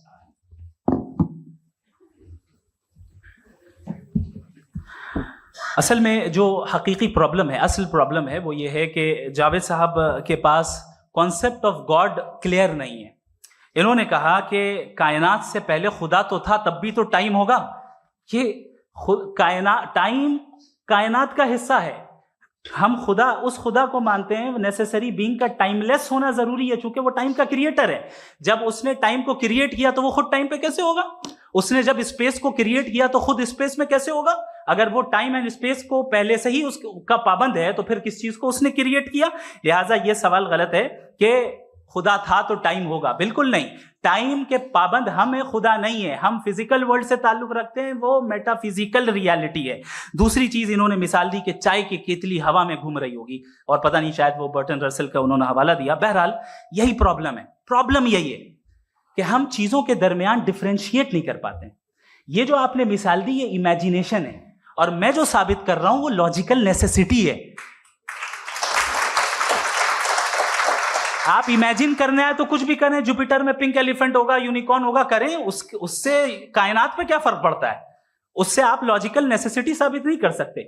मैं तो उस प्राइम कॉज की बात कर रहा हूं, उस नेसेसरी बीइंग की बात कर रहा हूं जिसके बगैर इस कायनात का एग्जिस्टेंस मुमकिन नहीं है। दूसरी चीज, मजहब को साइंस चैलेंज करती है वगैरह वगैरह, ये हमारा टॉपिक ही नहीं है। मैं इस पे बात करूंगा तो फिर मेरा वक्त चला जाएगा। मजहब के ऊपर चूंकि हमारी डिस्कशन नहीं है, साइंस को मजहब और बिलखुसूस मैं और हमारा वर्ल्ड व्यू कम अज कम साइंस को पीछे नहीं करता है, साइंटिज्म की मजम्मत करता है। इसकी वजाहत मैंने पहले कर दी।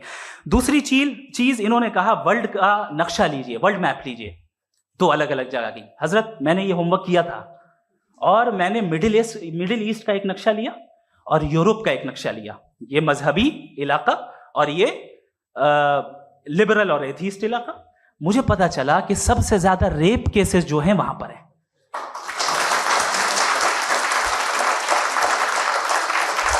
मुझे ये पता चला यूएन की रिपोर्ट के मुताबिक, मैं ये अपने घर से नहीं लेके आ रहा, कि जो वर्किंग वुमेन है यूरोपियन कंट्रीज में, उसमें 81% वुमेन सेक्सुअल हैरेसमेंट का वर्क में शुमार हो रही है। ये मिडिल ईस्ट में नहीं हो रहा है, वो मजहबी लोग हैं इसलिए नहीं हो रहा है।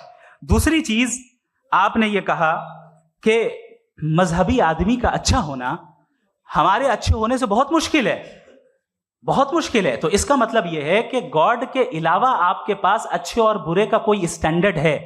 मैं चाहूंगा कि कन्वर्सेशनल स्टाइल वाले डिस्कशन और सेगमेंट पे इसी पे बात कर लेते हैं। Thank you very much.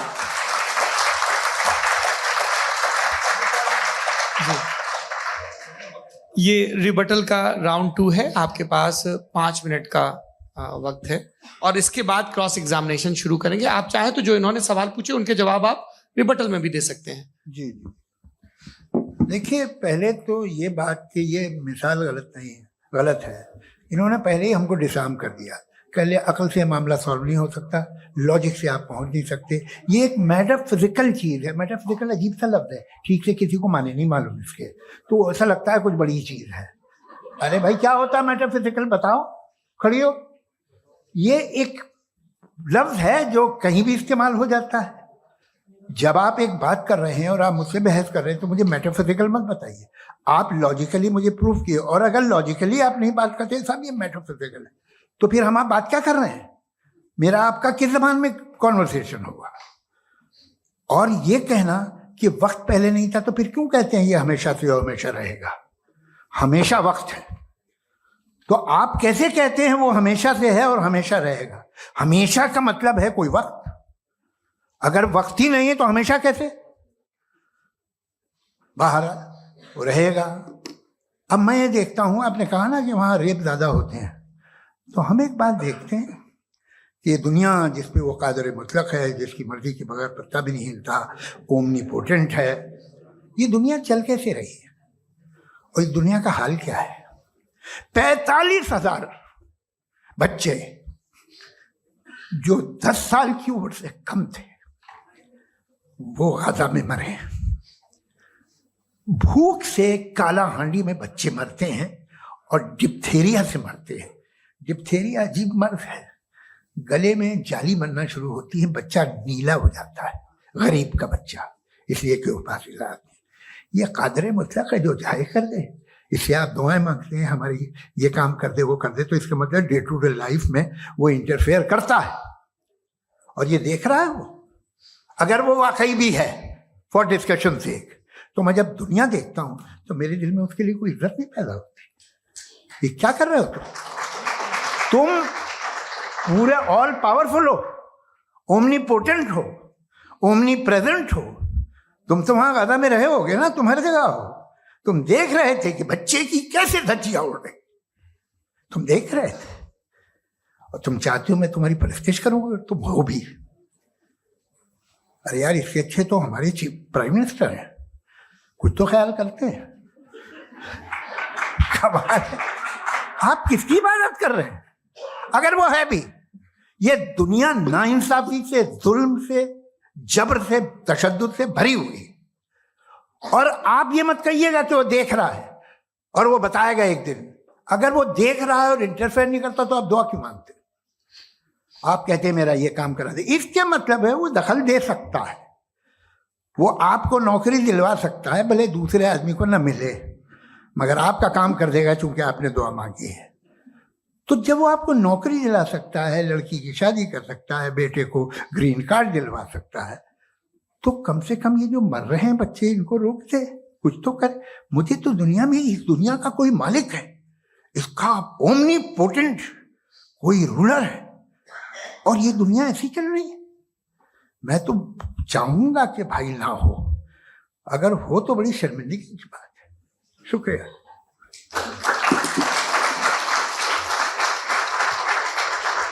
देवियों और सज्जनों, इस बहस के 2 राउंड और 2 रिबटल पूरे हो चुके हैं। अब सबसे जरूरी और सबसे मुश्किल राउंड शुरू हो रहा है, क्रॉस एग्जामिनेशन का। अब इन विद्वानों की सज्जनता की एक परख भी होगी और वक्त हमने 16 मिनट का तय किया है। पहला सवाल आप पूछना चाहेंगे? जी बिल्कुल। पहले बोले भी आप माइक ले लीजिएगा हाथ में, ये नीचे से ऑन जी। मैं बोलता हूँ, ये डायस हटा सकते हैं क्या हम थोड़ा क्विकली? डायस पीछे कर दीजिए बस थोड़ा सा, है ताकि ये जो दाएं बाएं लोग बैठे हैं इसे हटा ही दीजिए, वरना वहां तो जाने वाले नहीं। आराम से आराम से दोनों तरफ से हटा दीजिए।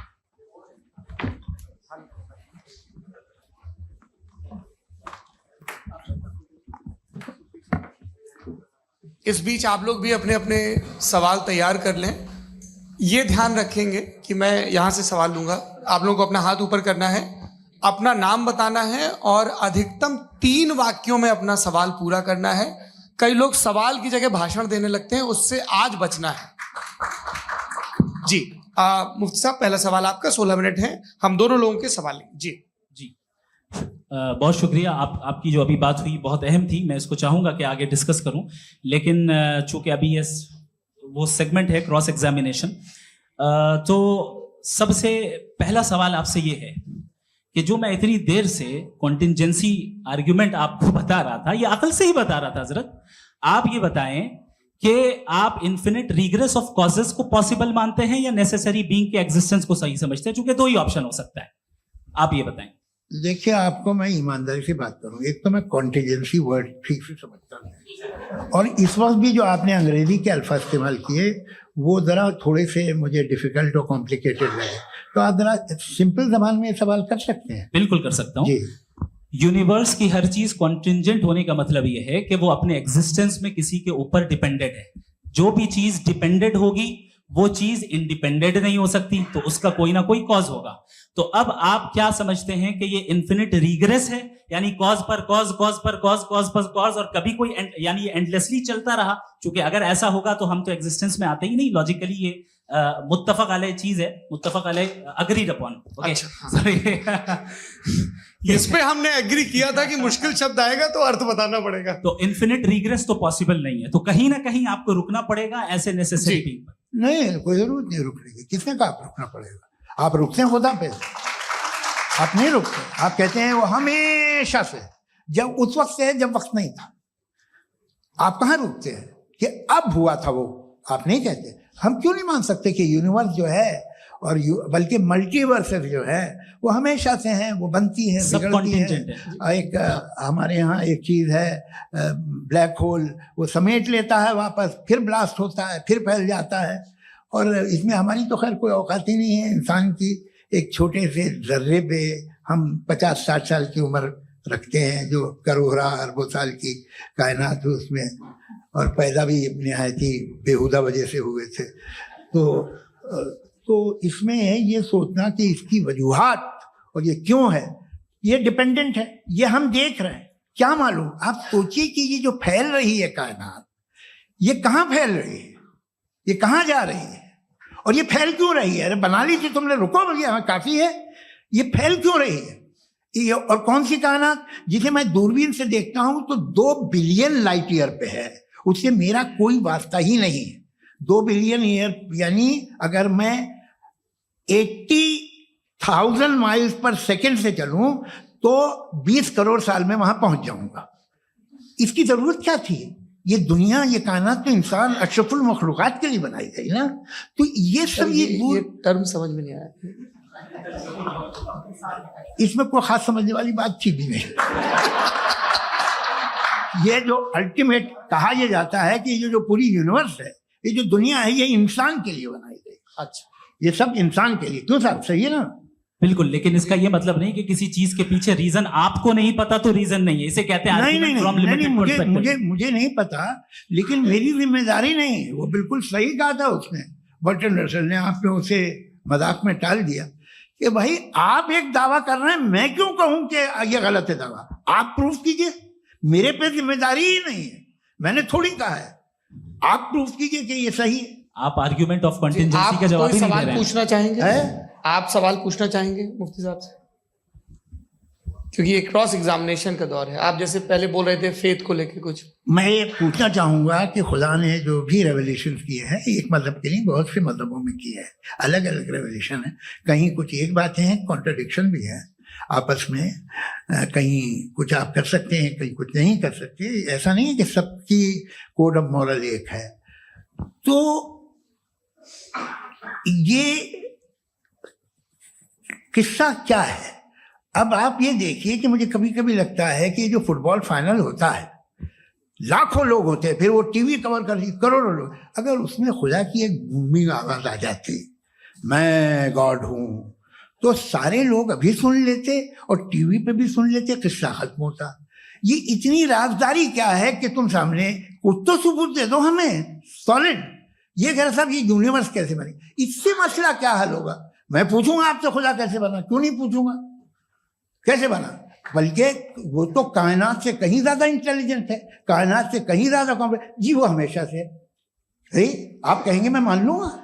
अच्छा, दोयम वो कादिर मुतलक, यानी कादिर मुतलक का मतलब ओमनीपोटेंट, वो जो चाहे कर सकता है। आपको नौकरी दिलवा सकता है, आपकी अच्छी जगह शादी करवा सकता है, आपके पड़ोसी आपका मुकदमा हरवा सकता है, आपको जिता सकता है, सब काम करता है। थोड़ा सा माइक क्लोज जी। वो इस दुनिया को चला कैसे रहा है, ये दुनिया कैसे चल रही है, आपको इस पे हैरत नहीं होती? या कयामत के बाद कभी एक जस्टिस होगा, जब ये बच्चा मर चुका होगा, जिसकी धज्जियां उड़ गई बम से, इसको इंसाफ मिलेगा तब? अच्छा, अब जवाब दूं? हाँ जी, मैं वही इसीलिए आप की तरफ। सबसे पहले आपने रेवलेशन और स्क्रिप्चर्स की बात की, इस पे मैं बात कर सकता हूं लेकिन आज नहीं करूंगा चूंकि वक्त कम है, कभी और इस पे डिस्कस करेंगे। मैं तैयार हूं उस पे भी बात करने के लिए। ये अभी से राउंड 2 की भूमिका तय हो रही है। डज गॉड एग्जिस्ट राउंड 2 जी। चूंकि आज गॉड के एग्जिस्टेंस पे बात है तो मैं उसी के रिलेटेड जो है आपके सवालात को एंटरटेन भी करूंगा और मैं भी पूछूंगा। आपने कहा कि आपने साबित ही नहीं किया, जबकि आर्ग्यूमेंट ऑफ कॉन्टिजेंसी बुनियादी आर्ग्यूमेंट है। आप मुझे कॉन्टिजेंसी का मतलब बताइए, आपका मतलब क्या कॉन्टिजेंसी? कॉन्टिजेंसी का मतलब यह हुआ कि हर वो वजूद जो किसी भी चीज का पाबंद है, हर वो वजूद या हर वो चीज जो अपने एग्जिस्टेंस में किसी भी चीज के पाबंद है और उससे बाउंड है, उसको उसकी जरूरत है, उस पर डिपेंड करती है, तो जाहिर सी बात है कि उसका कोई ना कोई कॉज होता है। ये तो अक्ल की बात है, ये आप रीजनिंग की बात करते हैं, मैं वही कर रहा हूं। दूसरी चीज आपने ये बात कही कि इतने बिलियन लाइट ईयर्स दूर है, उसका मेरा क्या लेना देना। फिर मेरे ख्याल से आपको ये नहीं कहना चाहिए I think therefore I am an atheist. आपको सोचना चाहिए, सिर्फ आप एक लिमिटेड दायरे में रहकर नहीं सोचें बल्कि बाहर निकलकर सोचें। आपने तीसरा सवाल किया, आपने 2-3 सवाल एक साथ। ऐसी बातें ना कीजिए, कुछ को इतराज हो जाएगा आप पे कि आप कुछ भी सोचिए, ये इजाजत आपको है नहीं, मुझे है।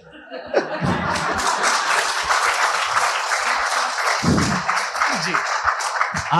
आपने प्रॉब्लम ऑफ इविल के ताल्लुक से सवाल किया और बार बार आप एक लफ्ज रिपीट कर रहे हैं कि ओमनीपोटेंट गॉड है, ऑल पावरफुल गॉड है।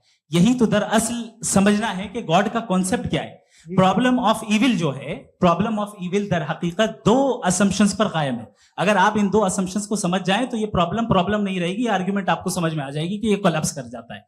पॉइंट नंबर 1, यानी जो आपका सबसे पहला फॉल्स असम्पशन है कि गॉड मर्सीफुल है, ओमनीपोटेंट है, दुनिया में जुल्म हो रहा है। लेकिन आपको ये समझना चाहिए कि हमारे वर्ल्ड व्यू के मुताबिक गॉड सिर्फ ओमनीपोटेंट और सिर्फ मर्सीफुल नहीं है, बल्कि वो ऑल वाइज भी है और वो ऑल नोइंग भी है। उसके हर काम के पीछे हिकमत और विजडम है। ये कोई जरूरी नहीं है कि वो हिकमत और विजडम आपको समझ में आए या मुझे समझ में आए। अगर आप जो समझ रहे हैं उसके मुताबिक आप फैसला कर रहे हैं, ये लिमिटेड पर्सपेक्टिव से आर्ग्यूमेंट है। और इस चीज को हम अपनी दुनिया में, अपने लाइफ में, डेली लाइफ में इस प्रिंसिपल को एक्सेप्ट करते हैं। हम जब किसी डॉक्टर के पास जाते हैं, डॉक्टर के पास जाकर वो अगर उसने हमें कोई दवाई दी है तो हम ये तो नहीं कहते कि जब तक आपके पास जितना नॉलेज और जितना विजडम नहीं है, आपने क्यों ये दवाई दी है, तब तक हम इस चीज को एक्सेप्ट नहीं करेंगे। नहीं कहते, हम उसकी अथॉरिटी को तस्लीम करते हैं। क्यों? क्योंकि उसकी हम जानते हैं कि वो नॉलेजेबल है, वो विजडम वाला है, हमसे ज्यादा नॉलेज और हमसे ज्यादा विजडम है। बताएं सर। नहीं, डॉक्टर में और खुदा में बड़ा डिफरेंस है। डॉक्टर पढ़ा लिखा होता है, एक तो मैं उसकी बात सुनूंगा। 2 ये नहीं, कुछ जवाब तो ये भी नहीं है। सर प्लीज, आप अगर सब ऑडियंस से बोलने लगेंगे तो फिर मतलब नहीं सिविलाइज्ड बहस का। मतलब आप ये कहें कि क्योंकि आप डॉक्टर पे बिलीव करते हैं इसलिए खुदा पे बिलीव किए, क्या ये मिसाल आपको समझाने के लिए आर्गुमेंट है, इस पे आपको एतराज नहीं है।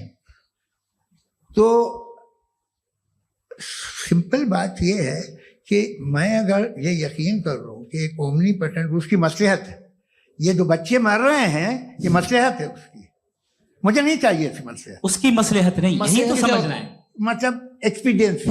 अच्छा, इस आपने अभी मेरी बात पूरी सुनी नहीं। मैंने कहा आपका पूरा आर्ग्यूमेंट 2 फॉल्स असम्पशंस पर है। एक फॉल्स असम्पशन मैंने बता दिया, दूसरा फॉल्स असम्पशन ये है कि इस दुनिया में इविल के होने का कोई गुड रीजन नहीं है, जबकि हमारे पास बाज रीजंस मौजूद हैं, हमारे पास बाज वजूहात मौजूद हैं। अगर इस दुनिया में इविल ना हो तो आप गुड को डिफाइन कैसे करेंगे? अगर जुल्म ना हो आप इंसाफ को समझेंगे कैसे? अगर तारीकी ना हो तो आप लाइट को समझेंगे कैसे?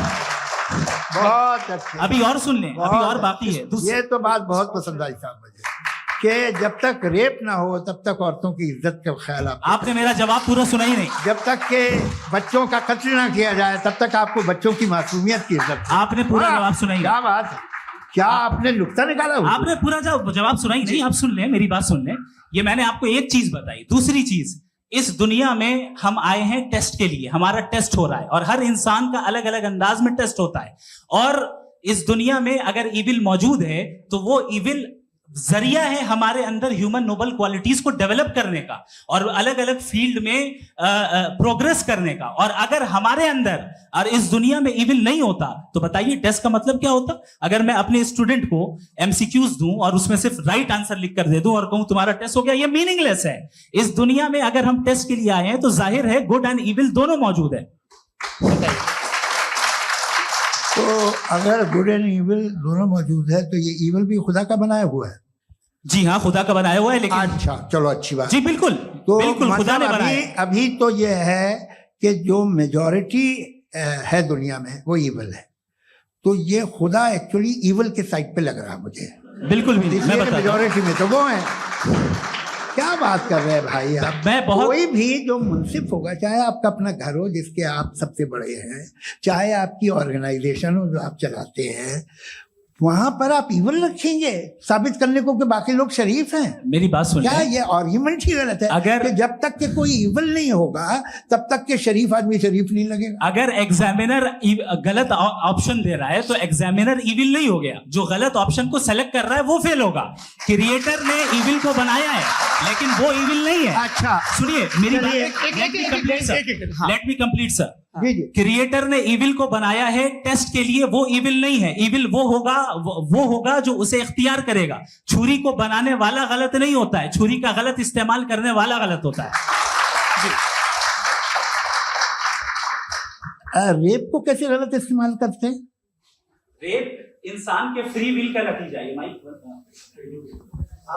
ये रेप कैसे गलत इस्तेमाल होता है? ये अब सुन ले, अब सुन ले। गलत इस्तेमाल होता है। हाँ मैं बता रहा हूँ ना, कैसे गलत? मैं बता रहा हूँ जी। कि जो इविल इस दुनिया में मौजूद है उसके कई सारे तरीके हैं। एक तरीका इंसान का अपना फ्री विल है। अब अगर कोई रेपिस्ट रेप कर रहा है तो इसका गॉड का कसूर नहीं है, वो अपने फ्री विल का गलत इस्तेमाल कर रहा है, उसको सजा मिलनी चाहिए। अच्छा। और उसी के लिए जहन्नम बनाई गई है। ये फ्री विल का भी बड़ा चक्कर। आप जब कोई बुरा काम करते हैं या कोई बुराई होती है तो ये कहा जाता है कि ये फ्री विल है। 7 billion free wills are moving on this planet. 7 billion free will. और एक आदमी अपनी फ्री विल से मुझे कत्ल कर दे तो मैं खुदा की मर्जी से मरा हूं कि इसकी फ्री विल की वजह से? मेरी मौत खुदा के हाथ है या ये फ्री विल वाले के हाथ है? खुदा ने फ्री विल का निजाम बनाया है और उस निजाम का गलत इस्तेमाल करके कोई आपको मार रहा है, इस्तेमाल करके मेरा कत्ल कर देता है। अब मेरी मौत का जिम्मेदार कौन है? वो इंसान जिम्मेदार है। वो इंसान। जी। तो ये कहना कि और उसको सजा मिलेगी। तो अब आप आगे चलिए कि ये तय करना कि अल्लाह ही या अल्लाह ने खुदा ही जिंदगी देता है, खुदा ही मौत देता है, ये गलत है। बिल्कुल गलत नहीं है। हाँ, नहीं, निजाम उसी ने बनाया फ्री विल का। निजाम मौत और हयात का उसी ने बनाया। You are contradicting yourself. अभी आपने कहा कि एक आदमी ने फ्री विल से आपको मार दिया, इसमें उसे फ्री विल दी गई थी, उसने गलत इस्तेमाल किया। 7 billion free wills are moving on this planet और आप चाह रहे हैं कि मैं सिर्फ खुदा का ध्यान करूं। ये 7 बिलियन फ्री विल्स को मुझे लुक आफ्टर करना पड़ेगा कि नहीं? ये तो तबाहियां कर रही हैं और तबाहियां ज्यादा हो रही हैं। बिल्कुल। तो अगर आप बताएं अगर खुदा नहीं है फॉर एग्जाम्पल, तो आप इविल को कैसे डिसाइड करेंगे? यानी how can you define evil objectively without God? Evil को डिफाइन देखिए, दुनिया में 2 तरह के जानवर हैं। एक जो अकेले रहते हैं जंगल में और एक जो ग्रुप्स में रहते हैं। ग्रुप में जो भी रहेगा, चाहे वो आपका फाउंडेशन हो, चाहे कोई क्लब हो, चाहे कोई पॉलिटिकल पार्टी हो, चाहे कोई यूनिट हो, उसमें आपको इंटरैक्ट करने के रूल बनाने पड़ेंगे। यानी लोग तय करेंगे। लोग तय करेंगे। अगर लोगों ने ये तय किया कि किसी का रेप करना सही है, आप जस्टिफाई करेंगे? आपका फाउंडेशन तो ये हो गया ना कि लोग ही विल डिसाइड करेंगे। नहीं। अरे दुनिया में ऐसे ग्रुप्स हैं जो रेप को जायज मानते हैं सर्टेन हालात में।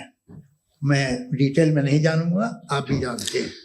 ये जो आईसिस वाले थे जिन्होंने क्या किया था, तो उन्होंने क्या किया उसका खुदा से कोई ताल्लुक नहीं है सर। मैंने सिंपल सवाल किया कि इविल को आप डिफाइन करते कैसे हैं? आइए वापस आइए जी। आप साथ में तभी रह सकते हैं जब कुछ आप ऐसे उसूल डेवलप करें जिसमें हर एक का बेसिक तहफ़्फ़ुज़, हर एक का बेसिक राइट हो और हर एक को कोई आराम मिले। यही तरीका है किसी भी ऑर्गेनाइजेशन जिसमें एक से ज़्यादा लोग हैं और वो ऐसे चलती है जिंदगी। उसमें अगर आप गड़बड़ करेंगे तो तबाही होगी, नुकसान होगा, बर्बादियाँ आएंगी। और अगर उसमें आप घर ले लीजिए ना, एक हस्बैंड है, एक वाइफ है, बच्चे हैं, वालदा भी हैं, 2 बहनें भी हैं, एक भाई भी है। अब इसमें कोई निज़ाम आपको चाहिए साथ में रहने का, और एक दूसरे पे भरोसा रहे, एक दूसरे के बहीख्वाह हों, एक दूसरे की मदद करें, ऐसी जिंदगी। सर आपकी बात आ गई, आप ये कह रहे हैं कि लोग डिसाइड करेंगे क्या सही है क्या गलत है, यही है मेजॉरिटी डिसाइड करेगी क्या सही है क्या गलत है? अरे भाई बिल्कुल। मेजॉरिटी अगर ये कहे कि नाजी जर्मनी के साथ जिस तरह मेजॉरिटी थी कि जेनोसाइड करना सही, आप जस्टिफाई करेंगे? उस वक्त आपका ये उसके बाद क्लोजिंग। हाँ, उस वक्त प्लेनेट पे जो लोग थे, हाँ। उनमें कितने लोग हिटलर को सही समझते? अच्छा, प्लेनेट की मेजॉरिटी तय करेगी, सोसाइटी की नहीं। प्लेनेट की मेजॉरिटी गॉड के एग्जिस्टेंस को सही मानती है, आप क्यों नहीं मानते? ये हेलो ये क्रॉस क्वेश्चन का राउंड यहाँ पर समाप्त होता है। और ये बड़ा अच्छा है कि इस तरह से फ्रेगमेंट कर दिया गया है ताकि जो मरकरी ऊपर जा रहा है नीचे जवाब दे दूं। जी, प्लेनेट की ज्यादातर मेजॉरिटी कुछ दूसरे मजहबों के खुदा को मानती है। आप उन्हें क्यों नहीं, आप तो मेजोरिटी की बात कर रहे अच्छा हैं। ये क्लोजिंग आप ये कह रहे हैं इविल और गुड को डिसाइड मेजोरिटी करेगी, मेजोरिटी जो कर दे वो सही हो जाएगा। क्लोजिंग इसको जैसा आप ही लोगों ने तय किया है उसी फॉर्मेट को फॉलो कर लेते हैं। हाँ भाई, मैंने तो भले लोगों पे एतबार किया और तब मॉडरेशन तय किया। जी, आपके पास 5 मिनट का वक्त है, क्लोजिंग आर्ग्यूमेंट है, उसके बाद हम ऑडियंस से क्वेश्चन आंसर लेंगे जावेद साहब की क्लोजिंग आर्ग्यूमेंट के बाद। Okay, time starts now. बहुत शुक्रिया जी।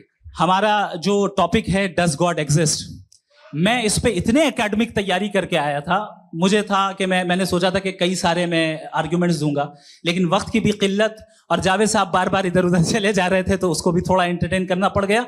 डज गॉड एग्जिस्ट पे मैं एक ही आर्ग्यूमेंट दे पाया। आर्ग्यूमेंट्स बहुत हैं और डेफिनेटिव आर्ग्यूमेंट्स हैं, और मेरे आर्ग्यूमेंट को किसी एक राउंड में भी इन्होंने एंटरटेन नहीं किया और रेफ्यूट नहीं किया।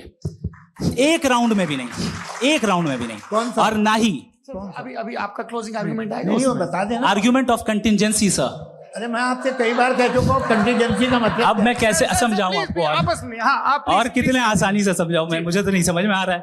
आप अपनी आर्ग्यूमेंट ऑफ कंटीजेंसी उर्दू में बोल सकते हैं। हाँ, आप अपनी बात पूरी कर लें जी, आखिरी 4 मिनट। दूसरी चीज, just a minute please ma'am, can I talk?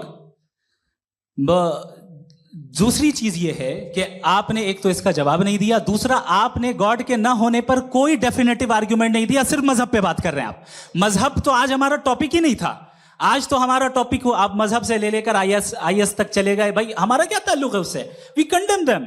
और उसका गॉड से क्या ताल्लुक है? अगर कोई गलत काम कर रहा है, किसी ने किसी को कत्ल किया, किसी ने किसी का रेप किया, उसको सजा मिलनी चाहिए। और आपके पास कोई भी rational strong foundation of morality नहीं है।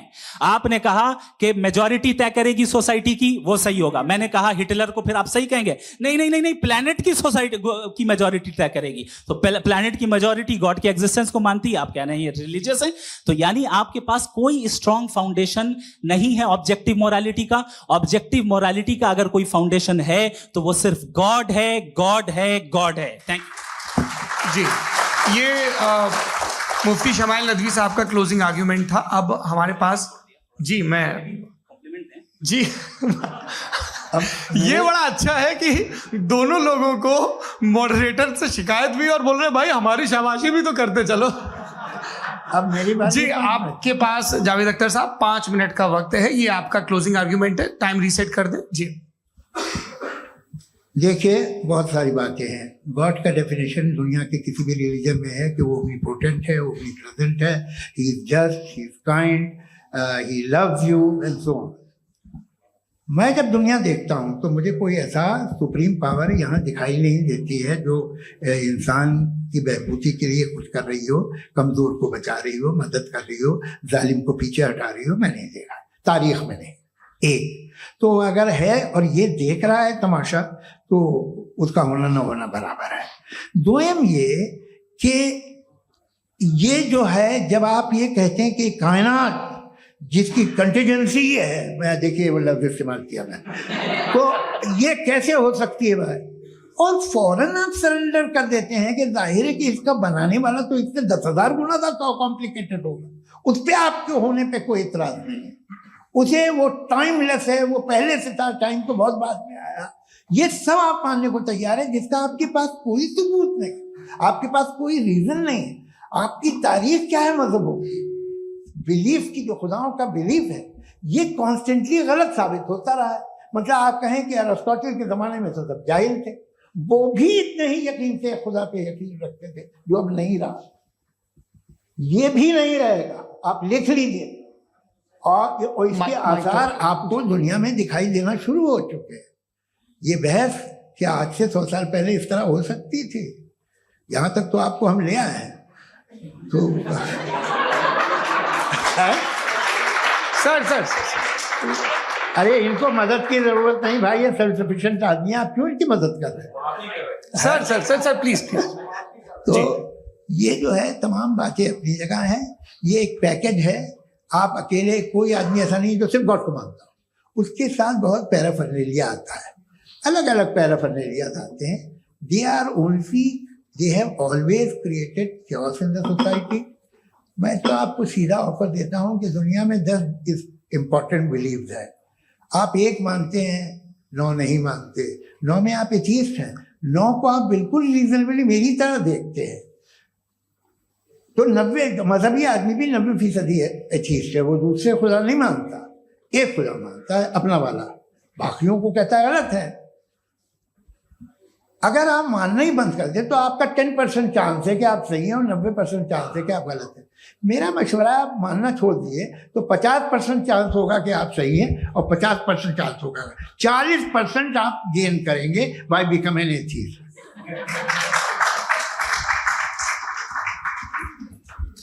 ये एक फरसूदा ख्याल है, ये खत्म हो रहा है।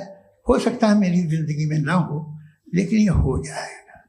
जो बातें ये इनको आप मेटाफिजिकल, ये वो ऐसे रिस्पेक्टेबल टर्म दे दिए, ये तो उन लोग के हैं जिन्हें ना फिजिक्स मालूम थी ना मेटा मालूम था, ये उन्होंने आपको दिए हैं।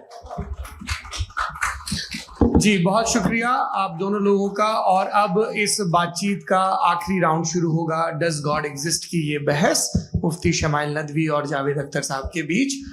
आप लोग अपने अपने हाथ ऊपर करेंगे, मैं यहाँ से तय करूंगा। और माइक हमारे पास है क्या? एक ही माइक है ऑडियंस के लिए? 2 माइक है, एक इस तरफ एक इस तरफ, ठीक है। तो जी सबसे पहले हमारी सहयोगी है मारिया शकील जी, पूछिए सवाल। थोड़ा सा रुकेंगे ताकि कैमरे का फ्रेम आप पर आ जाए, आपकी तो प्रैक्टिस है टीवी की। जी नदवी साहब, मैं खुदा को मानती हूँ, पहले मैं इसी प्रमाइस से शुरू कर रही हूँ और ये बता रही हूँ आपको, मैं मानती हूँ, लेकिन कुछ सवाल हैं जो जावेद साहब ने उठाया, उसका जवाब आपको देना चाहिए। पहला सवाल ये कि गजा में सालों से छोटे बच्चे मर रहे हैं, वो उनको, अगर खुदा मर्सीफुल है, हम मानते हैं कि अल्लाह ताला में बहुत ताकत है, तो वो बच्चे क्यों मर रहे हैं?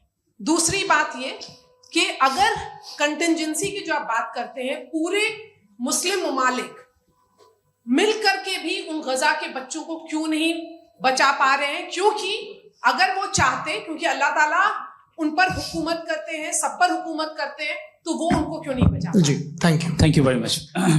बहुत अच्छा किया आपने इस चीज को जिक्र कर दिया, मैं इसको और अच्छे से एक्सप्लेन करने की कोशिश करता हूं।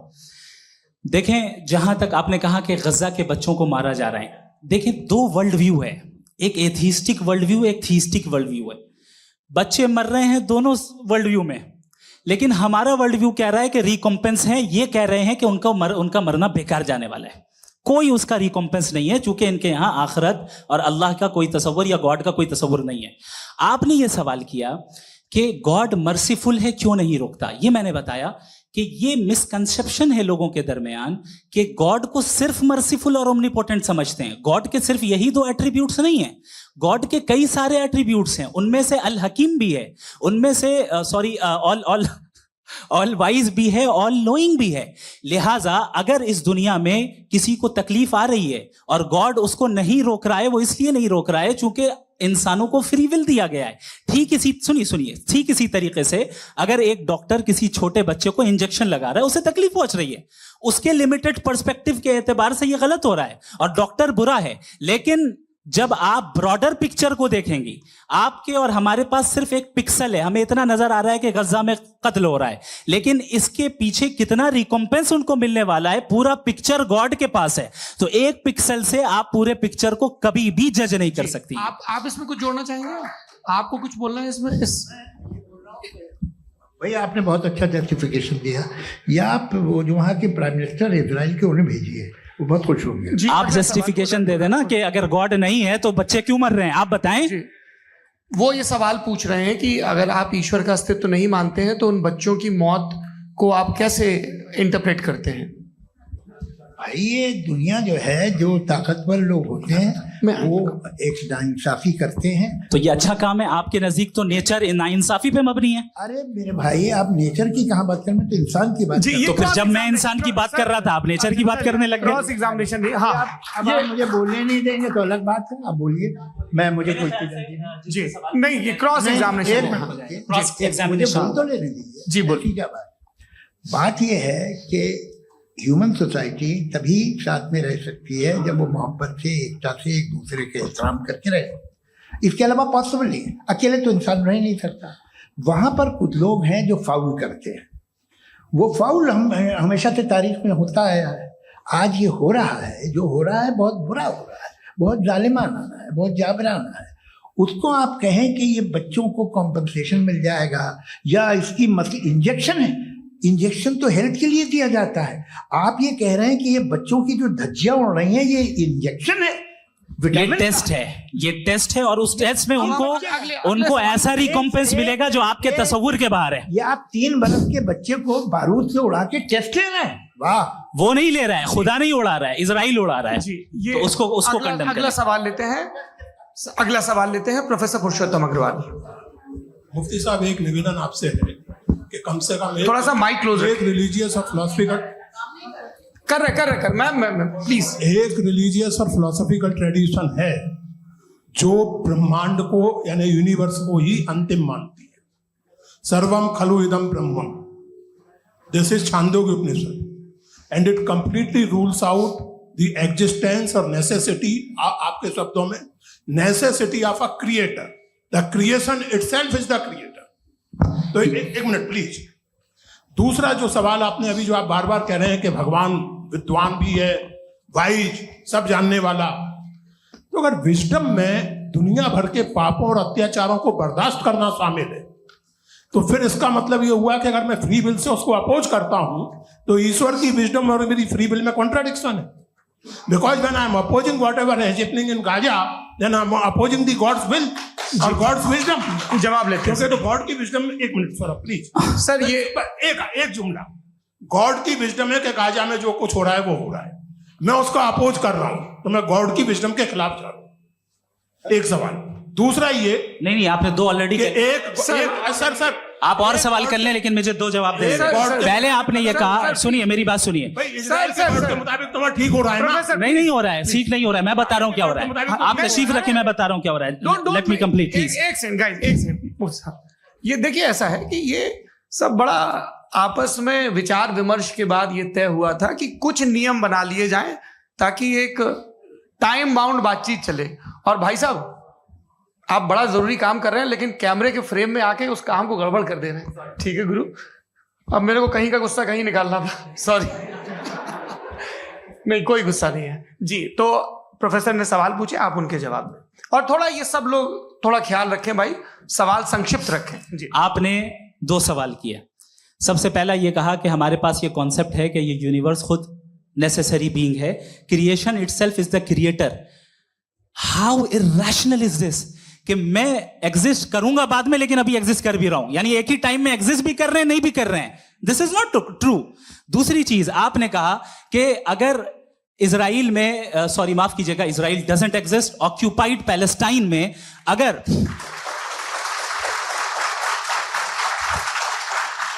ऑक्यूपाइड पैलेस्टाइन में बच्चों को मारा जा रहा है फ्री विल की वजह से और गॉड नहीं रोक रहा, ये कॉन्ट्रडिक्शन है। ये बताइए कि एक एग्जाम में एक बच्चा गलत आंसर लिख रहा है, सुनिए, एग्जामिनर चाहे तो रोक सकता है, क्यों नहीं रोक रहा है? ये कॉन्ट्रडिक्शन है, ये कॉन्ट्रडिक्शन नहीं है। नहीं सर, ये आपस में जी, ये क्या आपका सवाल?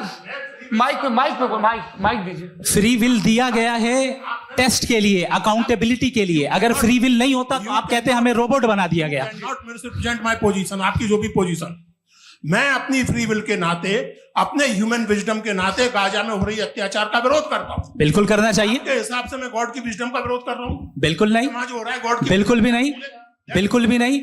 उसका वहां पर गाजा में कत्ल होना ये इंसानों के गलत इस्तेमाल का नतीजा है, फ्री विल के इस्तेमाल का नतीजा है। गॉड इसका हुक्म नहीं देता, उससे रोकता है। यही तो मसला है ना। आपके लिए कॉन्सेप्ट क्लियर? नहीं भाई, आपने तो बताया था इंजेक्शन लगाने से बच्चे को तकलीफ होती है, ये इंजेक्शन लगा। सर आप ऐसे रेटोरिक स्टेटमेंट दे तब तो कोई मसला नहीं समझते रहेंगे। This is a rhetoric statement, this is not a logical argument sir. I am sorry. आखिरी 30 मिनट बड़े मुश्किल होने वाले हैं। जी, मुफ्ती साहब आगे बैठे हैं, इनको माइक दीजिए। हाँ, तरुण माइक आप अपने पास रखिए, आपको कैमरे का फ्रेम पता है। जी, सबसे पहले दोनों को मुबारकबाद। एक सर अपना आप नाम बता दें। आप अमेरिका में शिकागो में रहते हैं, इतना मुझे याद है। बताया आप। यासिर नदीम अलवाजदी मेरा नाम है।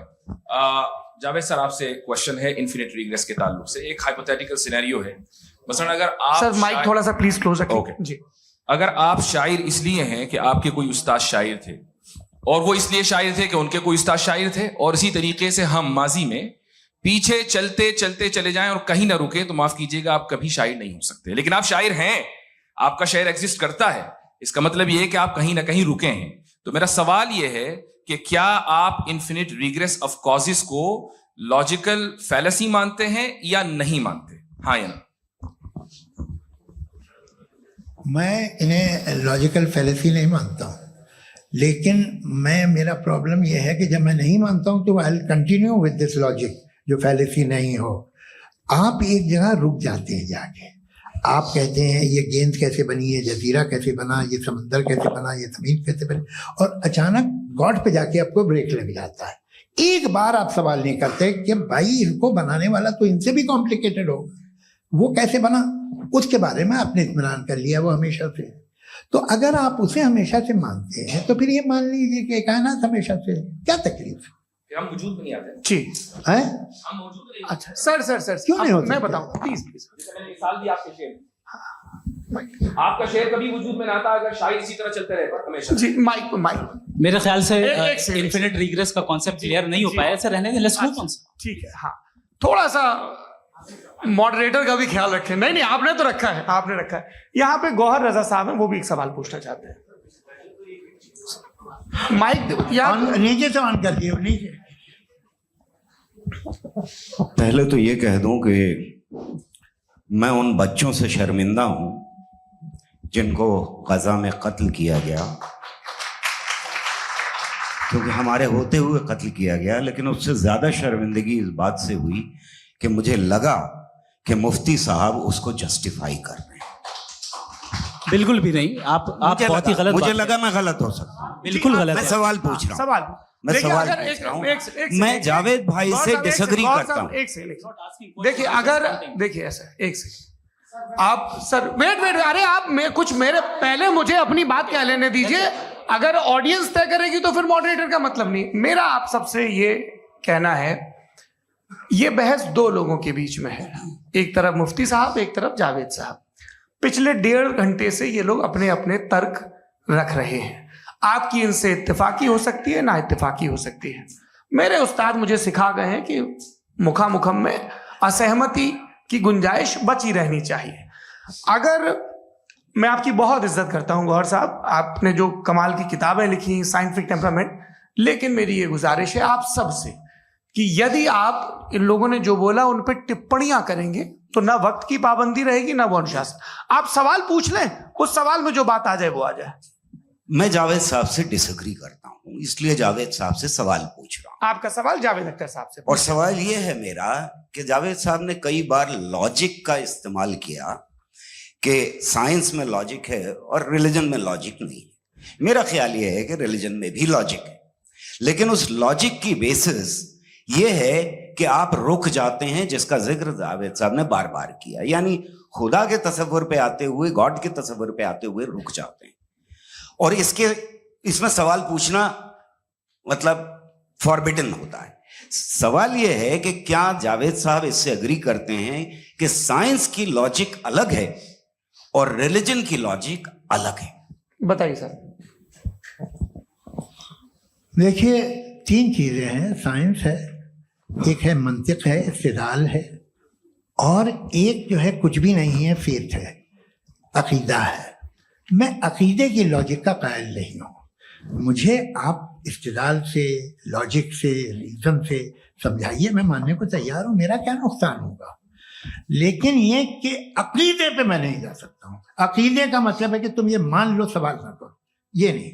आप सारी बातें करके, बड़ी साइंटिफिक बातें करके एक जगह जाके खुदा के हुदूद पे रुक जाते हैं, सरेंडर कर देते हैं। मैं सरेंडर करने को तैयार नहीं।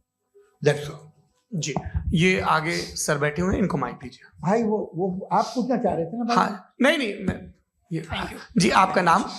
आसिम इफ्तिखार। आसिम जी, पूछिए।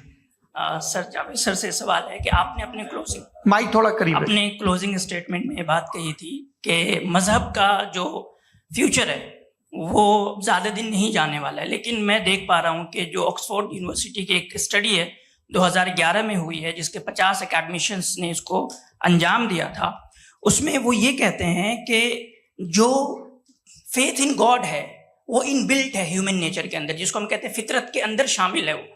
और वो ये कहते हैं कि अगर कोई ये समझता है कि मजहब को वो ख़त्म कर देगा तो ये उसकी गलत फहमी है।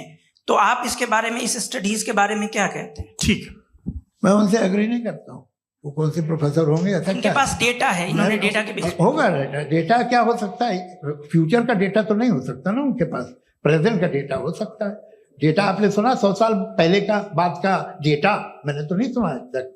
तो आज उनकी ये राय है और हो भी राय, ठीक है। दुनिया में तरह तरह की राय है लोग, लेकिन मैं समझता हूँ कि वक्त के साथ इंसान ज़्यादा से ज़्यादा रीजनेबल और लॉजिकल होता जा रहा है। आज आप देखिए वेस्टर्न यूरोप में क्या परसेंटेज है नॉन बिलीवर्स की, बहुत हाई। वहाँ चर्च खाली पड़े होते हैं। तो अल्टीमेटली तो इंसान कोई ऐसी बात बहुत अरसे तक नहीं मान सकेगा, चाहे गलत या सही, जो उससे उसके दिमाग को, उसके जहन को, उसकी लॉजिक को अपील न करे। वो कह रहे हैं तो ऑक्सफोर्ड के होंगे तो कैम्ब्रिज के होंगे, मुझे क्या लेना देना। उनका डेटा मुस्तकबिल का नहीं हो सकता है। जी, दीपक, हाँ पूछिए।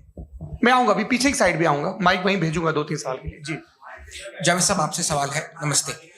अरे भाई सर, अगर आप ही लोग को तय करना है तो फिर 200 लोग तय कर लेंगे। ये एक साथ नहीं sir, please don't do this sir. Everybody has a right sir, but we can only take selected questions. No sir, ये यंग लोग भी हैं तो इनकी ये अब उतने यंग, भाई आप यंग हैं कि नहीं हैं? वो कह रहे हैं वो भी यंग हैं साहब, आप उनकी नौजवानी पर दावा उनको ही करने दें। हाँ मुफ्ती साहब, आप यंग, हाँ पूछिए। अरे भैया सर, मेरा सवाल ये है, कुछ इनसे भी तो पूछो। जी नहीं, बस आपसे एक सवाल है। जैसे थीस्टों के पास, अपने जो ईश्वर को मानते हैं, उनके पास अपने सोशल गेट टुगेदर्स हैं। 5 रोजा क्रिसमस आने वाला है, होली है, दिवाली है, ईद है। एथिस्ट क्या ऑफर कर रहे हैं? मतलब मैं इनकी दुकान से बुरमा आना चाहता हूँ उस तरफ, पर मैं अट्रैक्ट नहीं हो पा रहा हूँ। मैं सोशल गेट टुगेदर्स क्या है आपके पास? वो ये कह रहे हैं कि जो धार्मिक लोग हैं, अलग अलग धर्म के लोग, उनके उत्सव त्योहार, कॉन्ग्रेगेशन बहुत हैं। अब आपको मैं एक सुनाता हूँ, यहाँ हिस्टोरियन भी बैठे हैं। मृदुला जी, आप बताइएगा सही है क्या? ये एक कॉन्स्टेंटाइन, एक ग्रीक रोमन बादशाह था, जो क्रिश्चियनिटी आने के 400 साल बाद उसने डिसाइड किया कि मैं क्रिश्चियन हो जाऊंगा, मेरी पूरी स्टेट कैंसिल हो जाएगी। उस जमाने में ऐसे ही होता था, राजा जो धर्म इख्तियार करता था वो जनता भी कर लेती थी। इसलिए कि वो हो गया था बैंकरप्ट, और उसे जो मेडिटेरियन कोस्ट के रिच क्रिश्चियन वो थे मर्चेंट, उससे पैसा चाहिए था। तो उसने कहा यार क्रिश्चियन हो जाओ। तो उसने अपने वजीर से कहा कि भाई ये हिस्ट्री है कि अब हम लोग क्रिश्चियन हो जाते हैं। पहले सर हो जाएंगे, कोई प्रॉब्लम नहीं है, लेकिन एक प्रॉब्लम ये है कि 17 दिसंबर से 25 दिसंबर तक जो पेगन फेस्टिवल होता, जो पेगन जो फेस्टिवल होता है वो बंद हो जाएगा, इसलिए कि हम क्रिश्चियन हो गए तो होगा नहीं। तो वो बच्चों को बहुत बुरा लगेगा, पब्लिक को बहुत इंजॉय करते हैं, खासतौर से 25 को मेन डे। तो हाँ ये तो सही कह रहे हो, ये जीसस क्राइस्ट की पैदाइश कब थी? पहले साहब वो अप्रैल में थी, नहीं कट करो, वो 25 दिसंबर को। ये हकीकत है, जी। और 400 साल बाद क्रिश्चियनिटी के अप्रैल से दिसंबर ले आए, और इसलिए कि यहाँ पेगन फेस्टिवल होता था। अब मनाते हैं आप आराम से। ये जो सारे फेस्टिवल हैं ये रिलीजन थे। हर एक को एक इंटरटेनमेंट डिपार्टमेंट चाहिए होता है अपनी कंपनी चलाने के लिए। तो ये रिलीजन ने, ये सेकुलर त्योहार थे जिन्हें रिलीजन्स ने ले लिया है। ये मौसम के थे, फसलों के थे, किसानों के थे, उसको आपने लेके रिलीजियस रंग दे दिया। ये कोई रिलीजन से थोड़ी आए हैं आप। अच्छा हमें देखिए, हम तो मुल्द हैं, हम ईद मनाते हैं, हम दिवाली मनाते हैं, हम होली मनाते हैं, हम क्रिसमस मनाते हैं। बम्बई की फिल्म इंडस्ट्री की सबसे बड़ी होली हमारे घर में, सबसे बड़ी ईद हमारे घर में। वो हमारे सोशल वो है, हमारे हेरिटेज है। ऐसा थोड़ी है कि we will throw the baby along with the water. ये तो अच्छी चीज है, इन्हें रखो, जो बेकार है फेंक दो। जी हाँ।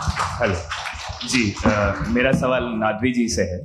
जैसा कि आपने बोला कि गॉड टाइम के भी परे है और गॉड इतनी कॉम्प्लेक्स चीज है कि उसे ह्यूमन माइंड समझ नहीं सकता, और गॉड ने अर्थ पे फ्री विल भी दे दी है, तो आप अपना वक्त जाया क्यों कर रहे हैं गॉड के बारे में बात करके? अपन को तो बात करनी चाहिए कि सोसाइटी को बेहतर कैसे करें। जी, मैं गॉड वही बताता है सोसाइटी को कैसे बेहतर करें। अभी मैं आपका जवाब देता हूं। आपने कहा कि टाइम पे वो एग्जिस्ट नहीं करता, नहीं, मेरा सवाल ये है कि जैसा आपने बोला कि गॉड बहुत ही कॉम्प्लेक्स चीज है। मैंने कहा ही नहीं कि कॉम्प्लेक्स है, तो आपके अल्फाज है। कॉम्प्लेक्स का लफ्ज गॉड के लिए सुइटेबल नहीं है। क्यों? क्योंकि कॉम्प्लेक्स वो चीजें होती हैं जो ऑब्जेक्ट हो। God is not an object जिसको आप इंस्ट्रूमेंट के जरिए लेबोरेटरी में जाके टेस्ट करें, oh it's very complex. No, वो कोई कार का इंजन नहीं है। मेरा वो फिलोसॉफिकली नेसेसरी बीइंग ऐसी बीइंग है जो सिंपल बीइंग है। हाँ, आप उसको मुकम्मल तौर पे उसकी तमाम हिकमतों को जान ले और हर चीज को जान ले, ये पॉसिबल नहीं है, क्योंकि वो ऑल वाइज है, आप ऑल वाइज नहीं है, और वो खुदा है, वो आपको सारी चीजें बता दे, ये जरूरी नहीं। मेरा सवाल ये नहीं था। मेरा सवाल ये था कि जब गॉड इतना परे है इस दुनिया से कि उसने अर्थ पे फ्री विल भी दी है, हम सब ह्यूमंस की फ्री विल है, और जो सोसाइटी में हो रहा है वो अपन लोग डिसाइड करेंगे, तो अपन लोग डिसाइड नहीं करेंगे ना, अपन लोग डिसाइड नहीं करेंगे। गॉड जो है, गॉड ने वो उसकी जात, उसकी एग्जिस्टेंस टाइम एंड स्पेस से परे है, लेकिन वो हमारा टेस्ट ले रहा है और उसी गॉड ने हमें बताया कि तुम्हें क्या करना है क्या नहीं करना है, तो जाहिर है उस गॉड की बात सुनेंगे ना हम। वो पीछे एक चश्मा लगाए जो मैम खड़ी हैं, उनको दीजिए। हाँ आप जी बिल्कुल आएंगे। देखिए मैं कोशिश कर रहा हूँ सब तरफ जाने की। हाँ उनको दीजिए माइक। जी हेलो सर, मैं ओमनी प्रेजेंट नहीं हूँ, टाइम पाबंद हूँ, और जहां तक कोशिश कर सकता हूँ करूंगा। जी अपना नाम बताइए। मेरा नाम उर्सुला है, मैं दिल्ली यूनिवर्सिटी की एक स्टूडेंट हूँ और मैं स्टूडेंट फेडरेशन ऑफ इंडिया से हूँ। मेरा सवाल मुफ्ती जी से है कि इस हॉल के इस कमरे में बैठ के हम लोग रेप की मोरालिटी के बारे में फिलोसफिकली बात तो कर सकते हैं, बट असलियत ये है कि रोजमर्रा की जिंदगी में औरतें रेप के थ्रू गुजरती हैं, और हम लोग सिर्फ नंबर्स पे इस तरह नहीं देख सकते, क्योंकि कितनी औरतें हैं इन कंट्रीज में जहां पे आप बता रहे हैं कि केसेस कम हैं, जिनका एक्सेस है कि वो जाके केस फाइल कर सकें।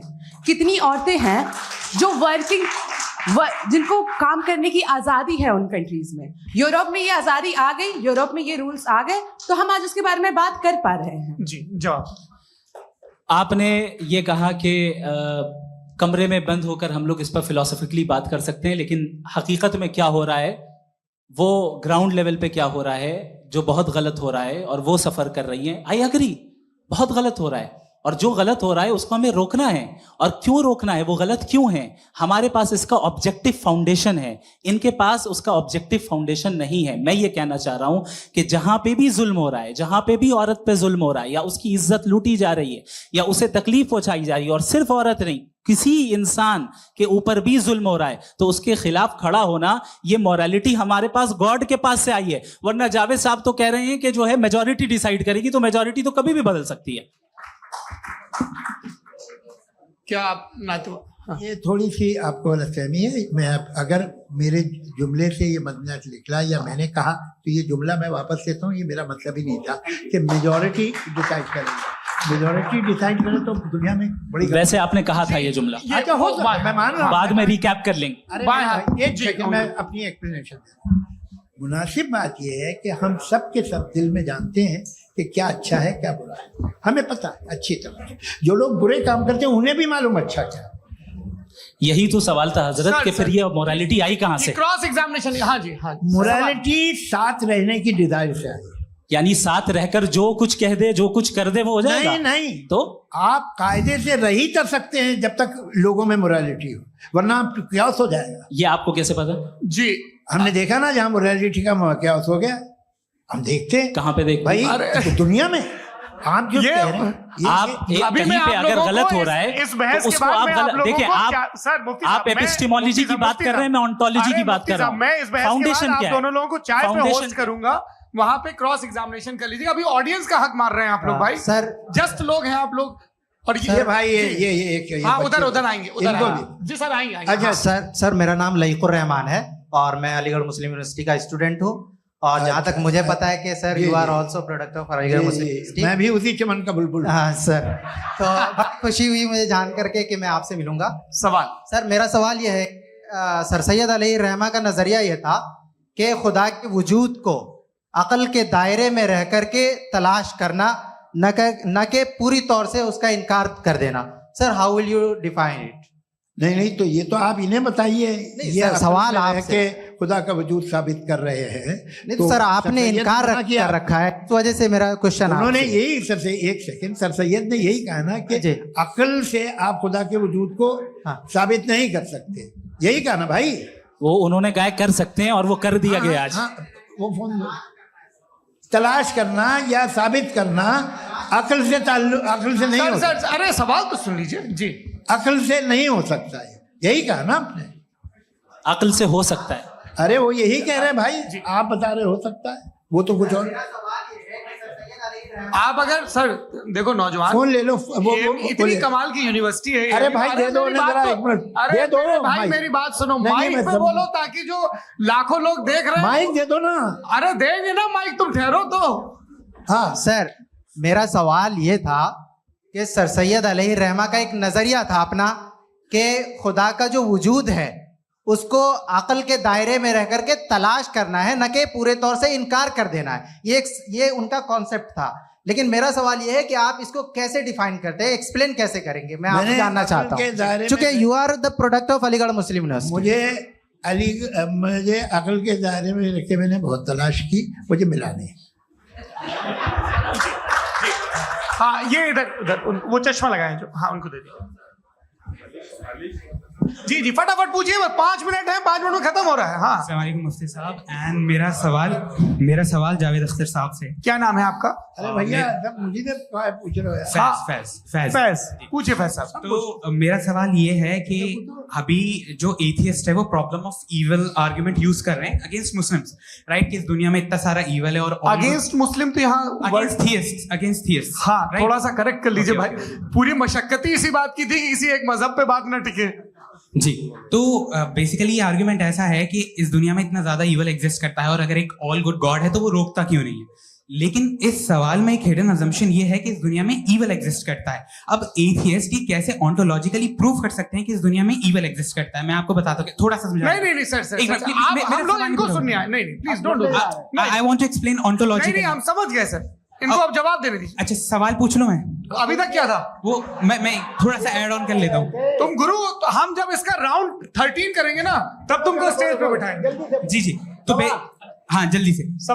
तो देखिए एथियज्म के हिसाब से सब कुछ रैंडमली बन गया है, सब कुछ एटम्स और मॉलिक्यूल्स है। एक पत्थर में और मुझ में सिर्फ इतना फर्क है कि हम लोग एटम्स और मॉलिक्यूल्स का अलग अलग रीअरेंजमेंट है। अब एक पत्थर को कोई इंसान तलवार से 2 टुकड़ों में काट दे या मुझे, according to atheism it is same. There is no evil and good according to atheism.